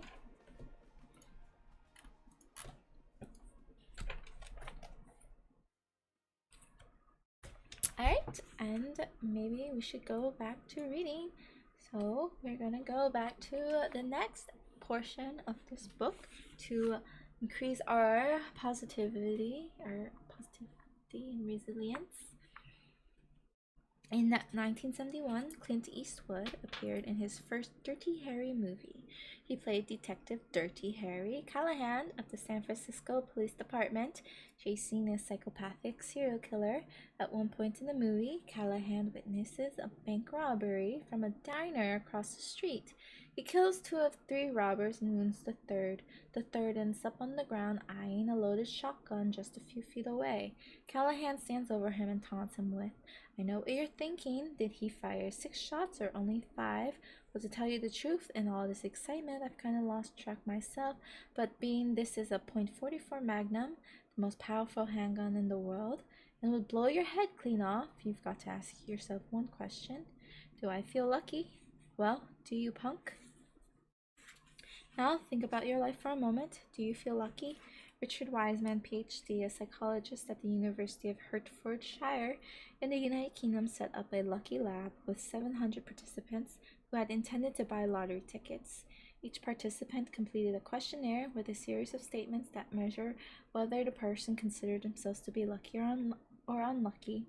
As you could imagine, those who saw themselves as lucky were twice as confident that they would win the lottery, but there was no difference in winning.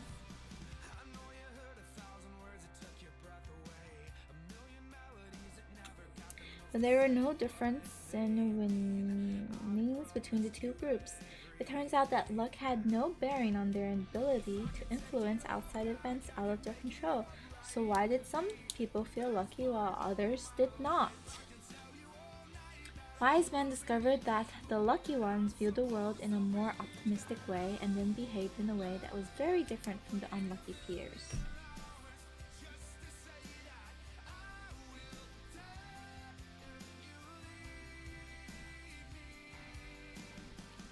Wiseman's research points to the idea that lucky people generate their own good fortune with 4 basic principles.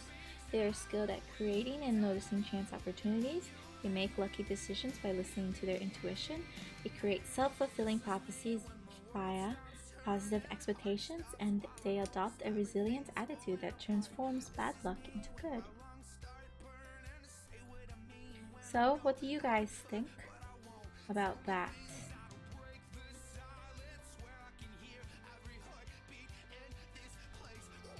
It seems that the feeling of being lucky is what you think about. So luckiness is just all in your head. So why don't we all just think that we're lucky, and then it could probably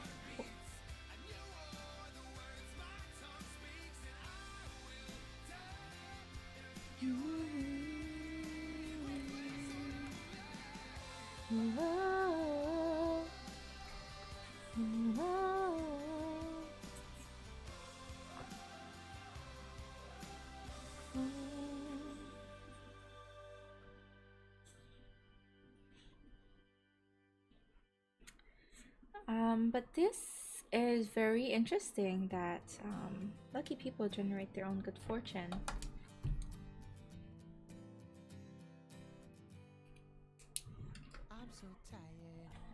We're lucky to have you stream for us.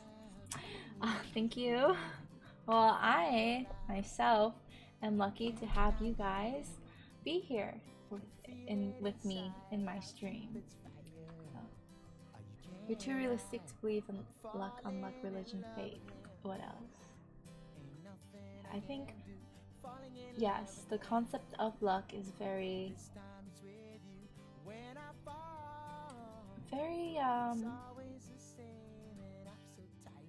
imaginative. It's all like what is what you think and what you don't think. I think those feelings.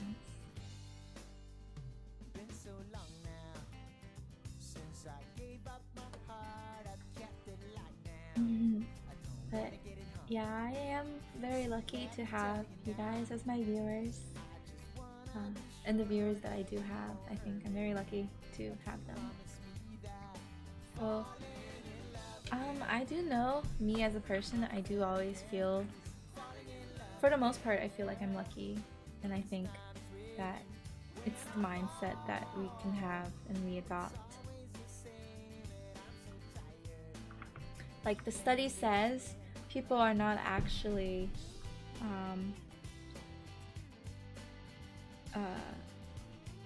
either more lucky or less lucky, but it's like whether or not you feel it.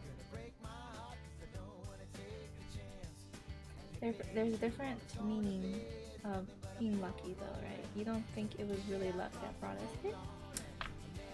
I think it's circumstantial that brought you guys here. Like,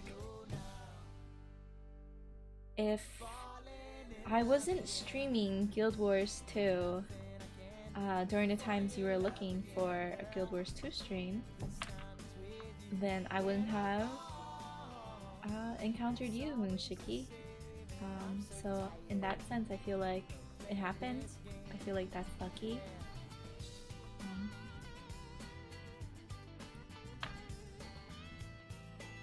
So I'm happy about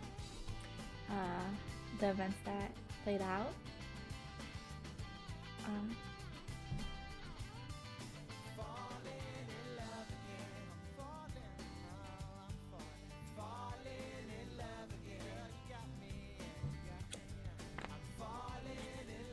One experiment run by Wiseman demonstrates this masterfully. Much like the study with lottery tickets, he had a lucky group and an unlucky group. Both were given the same task. They were handed a newspaper and asked to count the number of photographs in the newspaper before them. On average, the unlucky people took about 2 minutes to complete the task, while the lucky people completed this assignment in just seconds. On the second page of the newspaper, in big bold print, was the message that read, "Stop counting, there are 43 photographs in this newspaper." It was basically staring everyone in the face. Those who considered themselves to be lucky were much more likely to see that unexpected notice about the number of photos. People who consider themselves to be unlucky are generally going to be more tense and anxious, and research has shown that anxiety can disrupt a person's ability to notice the unexpected.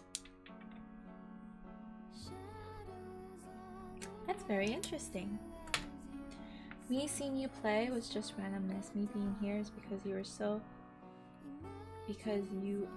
are. Me still being here is because you are how you are, not because you are lucky. Well, thank you very much. I take that as a very high compliment that you are still with me. After all these months. Even though I don't stream Guild Wars 2 anymore. Well, I mean, I might. There's a possibility I could come back to Guild Wars 2, but I'm very happy either way that you're still here into my stream. Hi, the Salty Union. Welcome to my stream. We're doing a very chill-ish anxiety reducing stream. Who knows if this will actually help, but we'll see.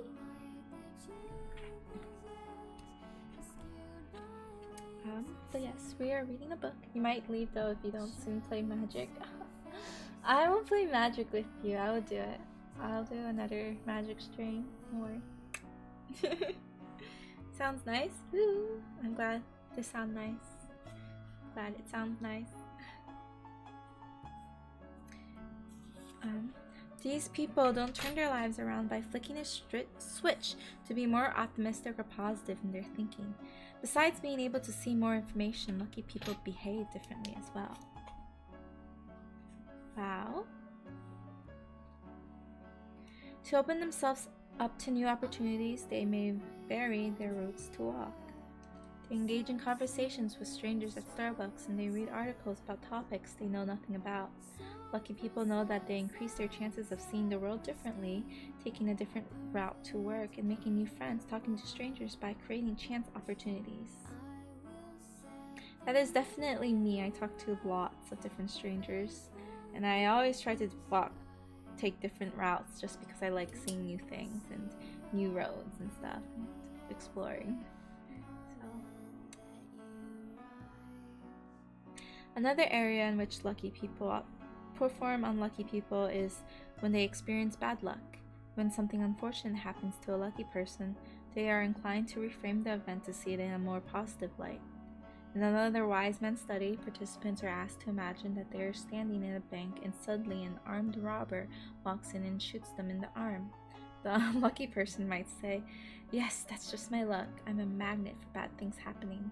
The lucky people, on the other hand, might say, "I'm feeling lucky that I was only shot in the arm. Maybe I could sell my story." Feeling lucky allows you to see adversity in a way that also allows you to have a bright outlook for the future. The upward spiral continues. Alright, if I was shot in the arm, I would be like, "Oh my god, this is terrible, this is horrible, what the heck?" Like, I don't know who would be happy about being shot in the arm, but wow. Good job to those people. Alright, we finished another chapter. You don't talk to many. You talk to a few people and possibly value a few too highly and end up having some care on a few care about it too. That does tend to happen. It's just, it's very tough. Like, relationships are tough. Sometimes they're more requited and sometimes they're less requited, but I think like if they're not as requited, you should leave them because they're not worth your energy, time, and attention or care. Hey Domus, welcome to my stream. Welcome back to my stream. We're doing positivity or just relaxing, chill stream. Yeah, but you're alive. Yes, I guess that's true, but you also have a painful arm. What if you like don't have your arm anymore? It's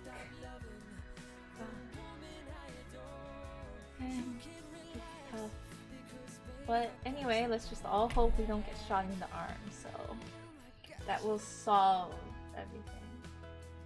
That'll be the best scenario, that we don't get shot. You're too picky, maybe? I don't think it's bad to be picky. I think it's okay if you want to, sorry? I turned down the volume, but I don't think it's bad to be picky. I think that, if you should be picky in who you decide to hang out and spend your energy and your time with. So I think it's okay, Moonshiki. Especially because people, they have such a limited like expanse of energy and just care that you can. It's like a, if you're gonna put it there, then like, oh, what about this value or what that value? Also, hi, Senpai Richie, welcome to my stream. We've been reading this book called Positively Resilient, and we've been trying to practice and or talk about some positivity stuff. So carry on, don't mind me listening to your speech.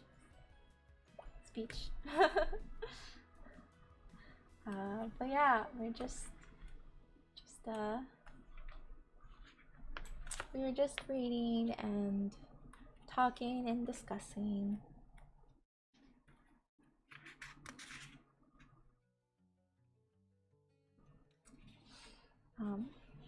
So the next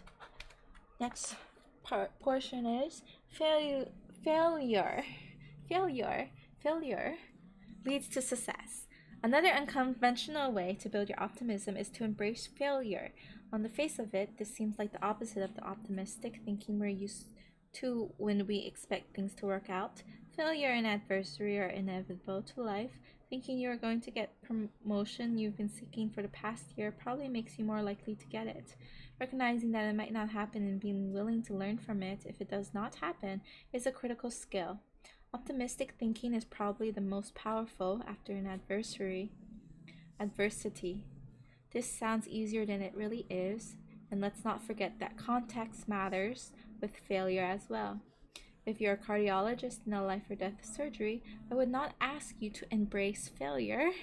Unfortunately, highly trained people like cardiologists make mistakes, and the ones that are not devastated from failure find ways to learn and become better at their craft.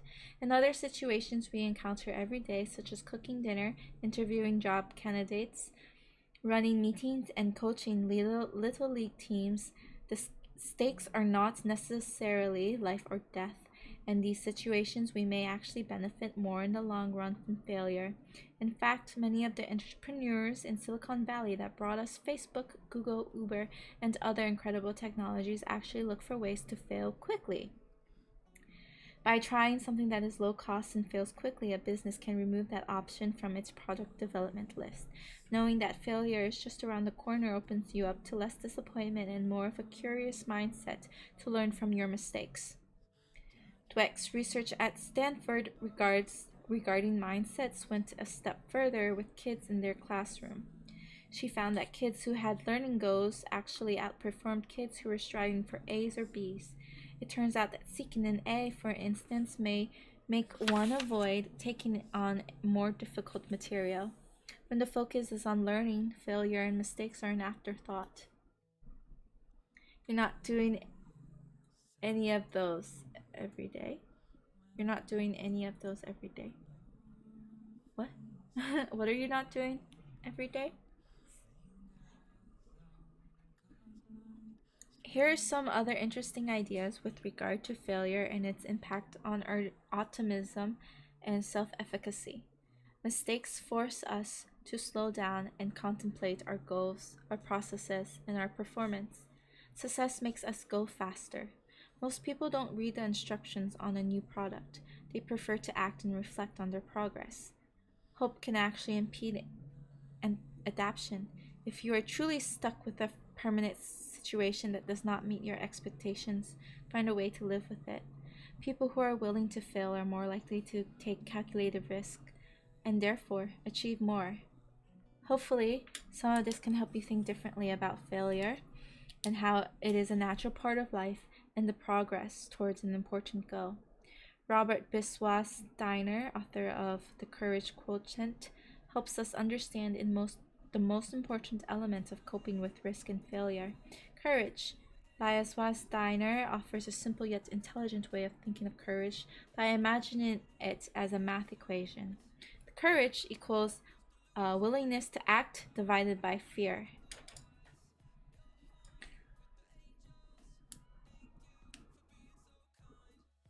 You're talking about everyday situations. Oh, or rather reading the book list. Yeah, you feel like you're sitting with mom being given advice. None of them were every day for you. Oh, okay. It was same for me. So, you mean she's a therapist? Well, that's awesome.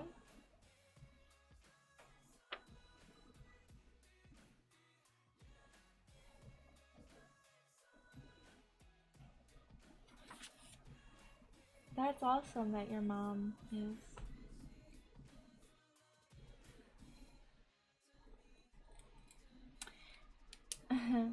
Well, we're just having discussions and stuff anyway, so. This book contains numerous strategies to increase courage, and one of the main points is that this is a skill to be acquired. A skill to be acquired. Wow, guys, so we can learn how to be courageous.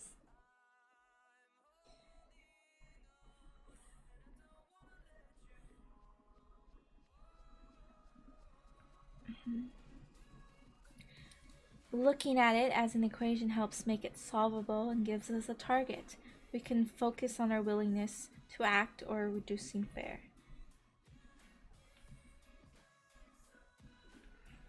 So, like in Wizard of Oz, the Cowardly Lion, the Cowardly Lion, he wanted to be courageous. So, courage is an equation. Jennifer, the mother of 2 children with severe handicaps, lives the principle out.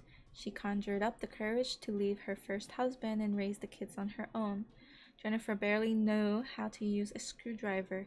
When she was on her own, she saw home improvement projects as a way to develop herself. She overcame her fear and learned she was ready to handle any adversity. Did I buy this book? Not specifically. I didn't buy this book specifically. I bought a pack at one of my college bookstores. They had this like surprise grab pack of like it was like $10 for like 5 books, and either way that was like a pretty good deal, and they were all category specific, and the category I picked was obviously self-help books or nonfiction books. So I got this one as part of the package. Like, you didn't know what was inside, it was wrapped. So yeah, this one was one of the books. I gave some of the other ones as gifts to my friends. But yeah, I couldn't escape it. It's like a mystery box. Yes, I think those are really fun. So, like, who knows? Maybe there was something really, really cool. And I did like this book, and I also like the other books that came with, but yeah, I think they were also really good gifts for people. I'm everything you need me to be. Alright. And the last section for this chapter is avoiding extremes. Optimism is one of the trickiest topics in all psychology. Not enough of it leads to one feeling hopeless and overwhelmed. When this happens, effort pretty much disappears. Too much of it and overconfidence sets in. This leads to poor planning and missed expectations that can be equally defeating. And setting this up as a battle between 2 extremes is not healthy either. It is a false argument similar to the either-or dichotomy proposed in the previous chapter. What seems to work is the right amount of optimistic or pessimistic thinking at the right time. Overall, we do benefit with a slightly optimistic view of our lives and a true belief in our abilities to master the environment. Although we may have a tendency as a species to be overly optimistic, it does serve us well. Paradoxes can be confusing, but they can also help us see the nuances that is necessary to navigate a world that seems to throw curveballs at us from time to time. Dan Porter reminded me of the Stockdale paradox. Dan recently wrote to me, the longest held high-ranking POW in American history, Admiral Stockdale was once asked who struggled the most in the POW camps. His answer was the optimists, the ones who said, "We'll be out by summer, we'll be home for Thanksgiving, and we'll be released for Christmas." As those moments came and went, the optimists suffered. The Stockdale paradox states the importance of believing we shall prevail in the end, whenever the end comes. My optimism is that life has purpose and meaning, although shrouded from us at times, it is there. Knowing that increases my patience for the temporal aspects of struggle.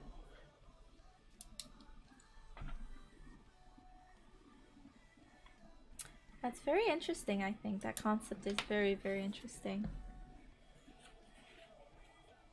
How do you deal with viewers trying to be clingy or flirt with you? I don't think that's awkward. It's not very awkward.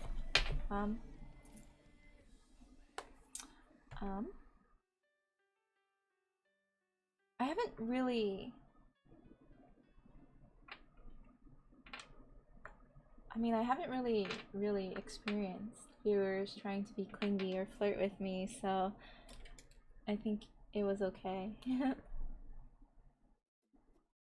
I think my viewers so far are really kind, but they also like have a boundary set in, so... Who said that? Well, honestly, I just take them as compliments, so...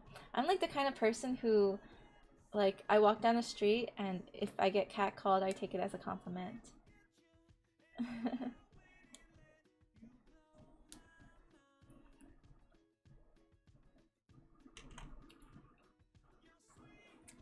Like, I just think, like, I feel like it's kind of mean for the people who are... I feel like it's mean for people to write off people's, like,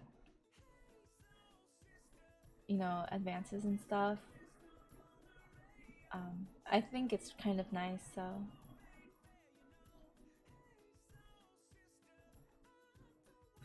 You don't want to be too cold when you have a small viewer base. I think that... Honestly, I would take it as a compliment, so... I never felt like it was overly clingy or overly flirty, because like I said, I think my viewers are kind and they feel like there's a boundary, so I think it's okay.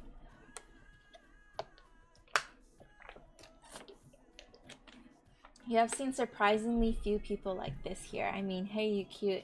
Is that something bad? It's not something I would just say like that, but that's just a compliment, right? Yeah, I take it as a compliment. So I think, there are definitely people out there who would take it in a negative light, but like I said, I'm the kind of person who actually welcomes, like, random compliments from strangers, even if they're, like, unsolicited, so... But I do know, especially in New York City, a lot of people do not appreciate that, but I'm okay with it. Hug emojis? You can hug them back. Or if you really don't like it, you can just pass it. Like, I like it, so it's like, oh, you're building bonds and closeness with the people on your stream, so if they feel like they want to send hugs, you could embrace it. At least that's what I would probably do. Eating ice cream helps when you're having a panic attack.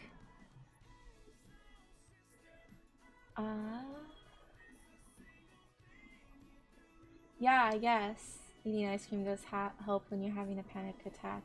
Well, actually, when you're having a panic attack, what you want to do is you want to just use your five senses, as in you want to make sure it's called grounding. So if when you're having a panic attack, you want to ground yourself, which means you want to use your sight and make sure you're here right now in this earth, in this space. You're on the floor, you're in reality, and that's what you want to do in that moment of time. And So you want to use your sight, see something. You want to use your taste. So yeah, I guess ice cream. You want to listen. You want to especially use your touch. Like make sure like touch the ground or something. Just make sure you know that oh you are like here in the world. So especially touch. Am I missing a sense? There's touch here, sight, smell. Oh yeah, you want to smell something too. Yeah, but when you're having a panic attack, you just want to ground yourself. Your compliments are never random. When you do compliment, you always mean them, which is why they're kind of rare. I don't like spamming them myself, and I don't like when others spam them. No, I totally get what you mean. I know a lot of people like that. It's also more meaningful if those are the kind of compliments you give. So that's good, Moonshiki. Means you're more true and more meaningful. So when someone regularly acts a certain way, they typically want something. For me, it's so obvious. You don't like the pressure of returning some kind of affection. For me, I think it's I don't have that what's it called? Obligation. I feel like I don't have an obligation. Like if someone in chat like will say, "Oh, you're cute." I know that there's no obligation for me to be like, "Oh, wow, we're like time to date." Like that's I don't I think maybe you feel a strong sense of obligation right now, and you should, if you want to like stream, you should detach yourself from that obligation. um Hey, hello, hi Wilden 1990. Welcome to my stream. We're just chilling and talking and just having discussions and stuff like that. Pogger? Oof. Why? Why oof?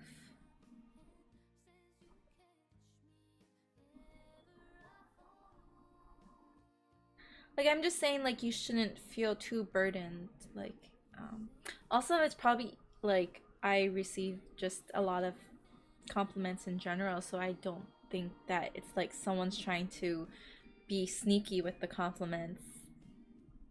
And also I like compliments, so um I take them.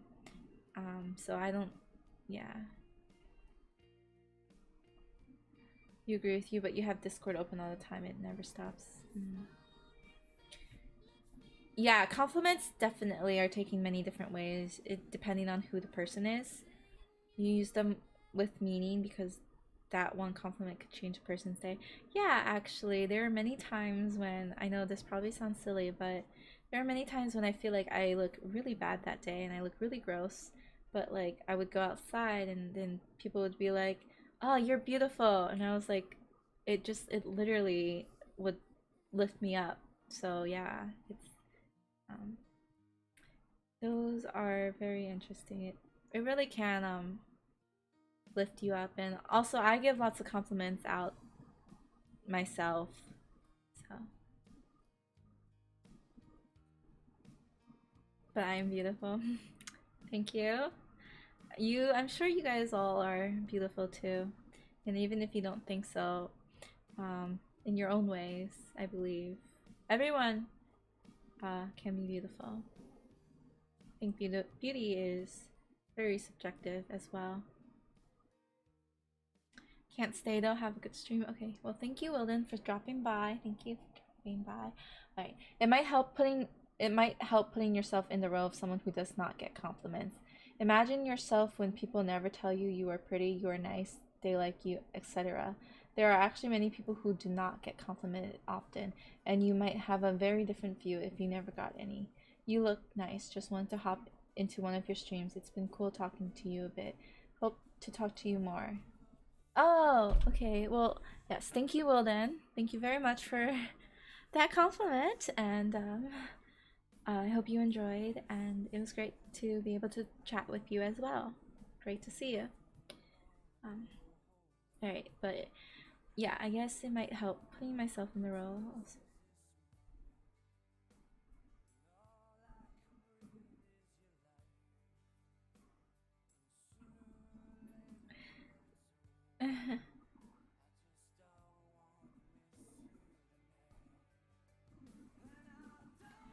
the world to see me, 'cause I don't think that they'd understand when everything feels like the movies. I just want you to know who I am. I just want you to know who I am.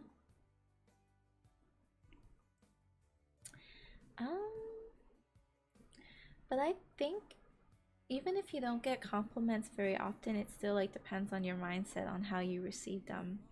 Like I'll see you, Wilden, again. Thank you very much for tuning into my stream, and I hope you enjoyed. Last stream was fun, even though you're exhausted. Oh, well, I'm glad you thought the last stream was fun. Hopefully, if I do it again, you won't be as exhausted, and then you can fully enjoy it to a more higher degree.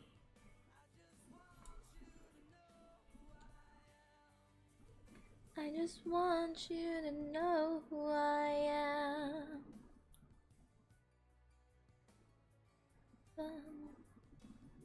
I don't want the world to see me, and I don't think that they'd understand. And everything's meant to be broken.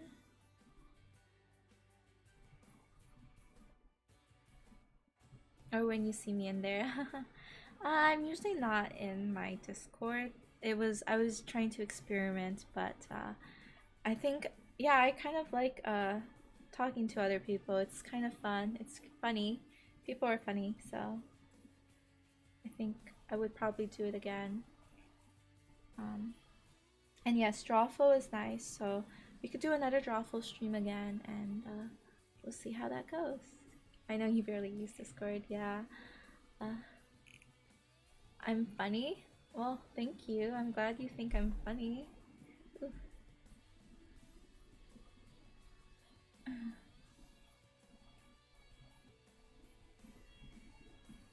How was the Drawful stream? It was fun. It was really fun, and it was also really fun to talk to the people who came into voice chat, and also the people in just regular stream chat. I think people are funny. Like, they're very clever. There were a lot of very clever words and lots of jokes made, and yeah, so it was funny. It was a good time. Hopefully you can make the next one as well. Seem pretty chill tonight compared to your usual self. Doing okay. Oh yes, I'm just chilling. Well, thank you for asking. I'm just, yeah, just I wanted this to be a more like mellow geared stream. I don't know if you can tell, but sometimes I try to do different themes for my stream. So this one's more like anxiety reducing, trying to do that stream. So yeah, that's what and more like therapeutic or discussion-y stream. So yes, that's what we're doing for this stream. Variety streaming, exactly. Variety in the truest sense. I always try to change my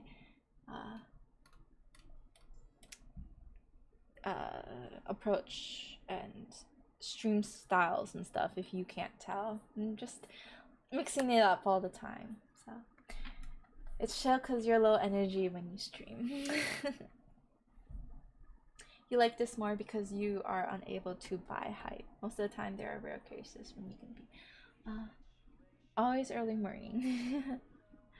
Yeah, it just happens that time zone's different. I usually try to do this time of like stream at during this time because I think people get off work here at least during this time, and I think that would probably be the most effective time to stream when people get off work.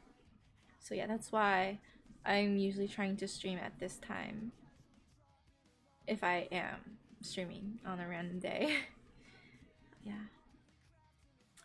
So although like maybe the days are can happen randomly, I think the times are usually around this time when I stream. You're unable to be hype. It does take a lot of energy to be hype. But I think that if something truly does excite you, then it doesn't feel so taxing on you. And that's definitely for me. If I get super interested in something or super excited, I literally like I'm just like right here. Like that's just it's just so like I'm just overfilling with energy and happiness and uh yeah, that's me. You can't, it's not just all about the energy. You can't be like that most of the time. So I'm very like emotional in both, in every single feeling. Like I feel emotion fairly strongly, either happiness or sadness. So and I'm very expressive, literally. Like I can be like an open book. So I think like maybe that's why like I can be very hype if something truly excites me. And anyway, I think that we have gotten quite a good stream. This was such a good discussion, guys, and hopefully this did help you guys with your anxieties or just trying to feel relaxed during these times. And also, hello, it's Otter Space. I'm actually ending soon, but thank you for tuning in the ending times. I'm glad that, you finally caught me. Wow, caught. Although I am actually leaving, so um, please stay followed. Oh, hello, John. Um,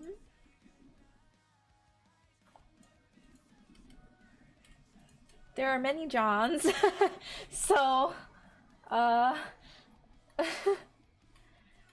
but yes, there are a lot of people named John in the world. Oh, sad post. Oh, gotcha, gotcha. Yeah. But Ryan John did subscribe to me on his other account, so now he subscribed to me on both accounts, which is pretty cool. Yes. um, you feel it too, but you can't express happiness in action. You want to express it, you need to say it.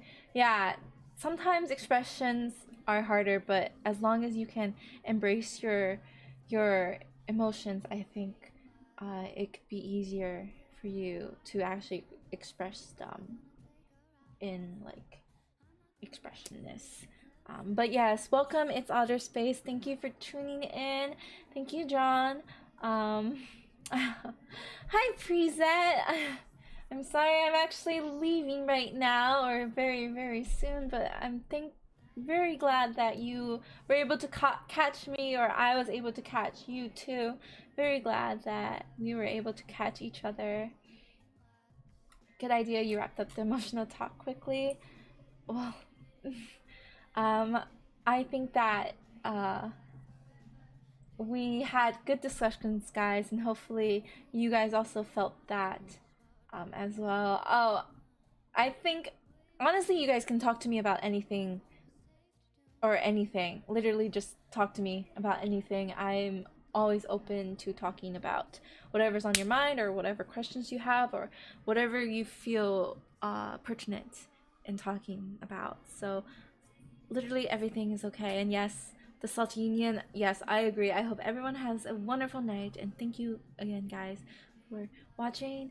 And yes, thank you guys for tuning in. At least finally tuning in, which is amazing. Glad to always talk to new people too. Been a really relaxing stream. I'm glad. That was my goal for this stream, was to make it very chill and relaxing, and also raise the positivity and spirits for you guys during this super stressful and anxiety inducing time. I'm sure lots of people are feeling those vibes either somewhere or another. So yes, hopefully your stream was probably great as always. Oh, thank you so much, Preset. I hope you had a wonderful time and a wonderful day today. Um, Hearts for you as well. Now time to kill cannibals on the forest. Good luck with killing cannibals in the forest. And take care of you guys Rin BNS, Captain Slippy Fist, the Otter Space, and everyone else in the stream. Make sure you take care of yourself. And welcome to the new people who were able to catch my streams. And I know you guys have been trying to, so I'm very happy that you guys are able to now. And I'm very happy I was able to speak to you guys as well. You know, namely the Insomnia and the Outer Space. I'm very glad that you guys came from my sad post. And yeah, so guys, take care. And have a wonderful time, and goodbye everyone who has chatted with me, and hopefully Moonshiki, that helps you as well, and hopefully I was also able to help everybody, or anything like that. So we're all trying to be good to everyone, so be good, stay well. All right, take care, bye.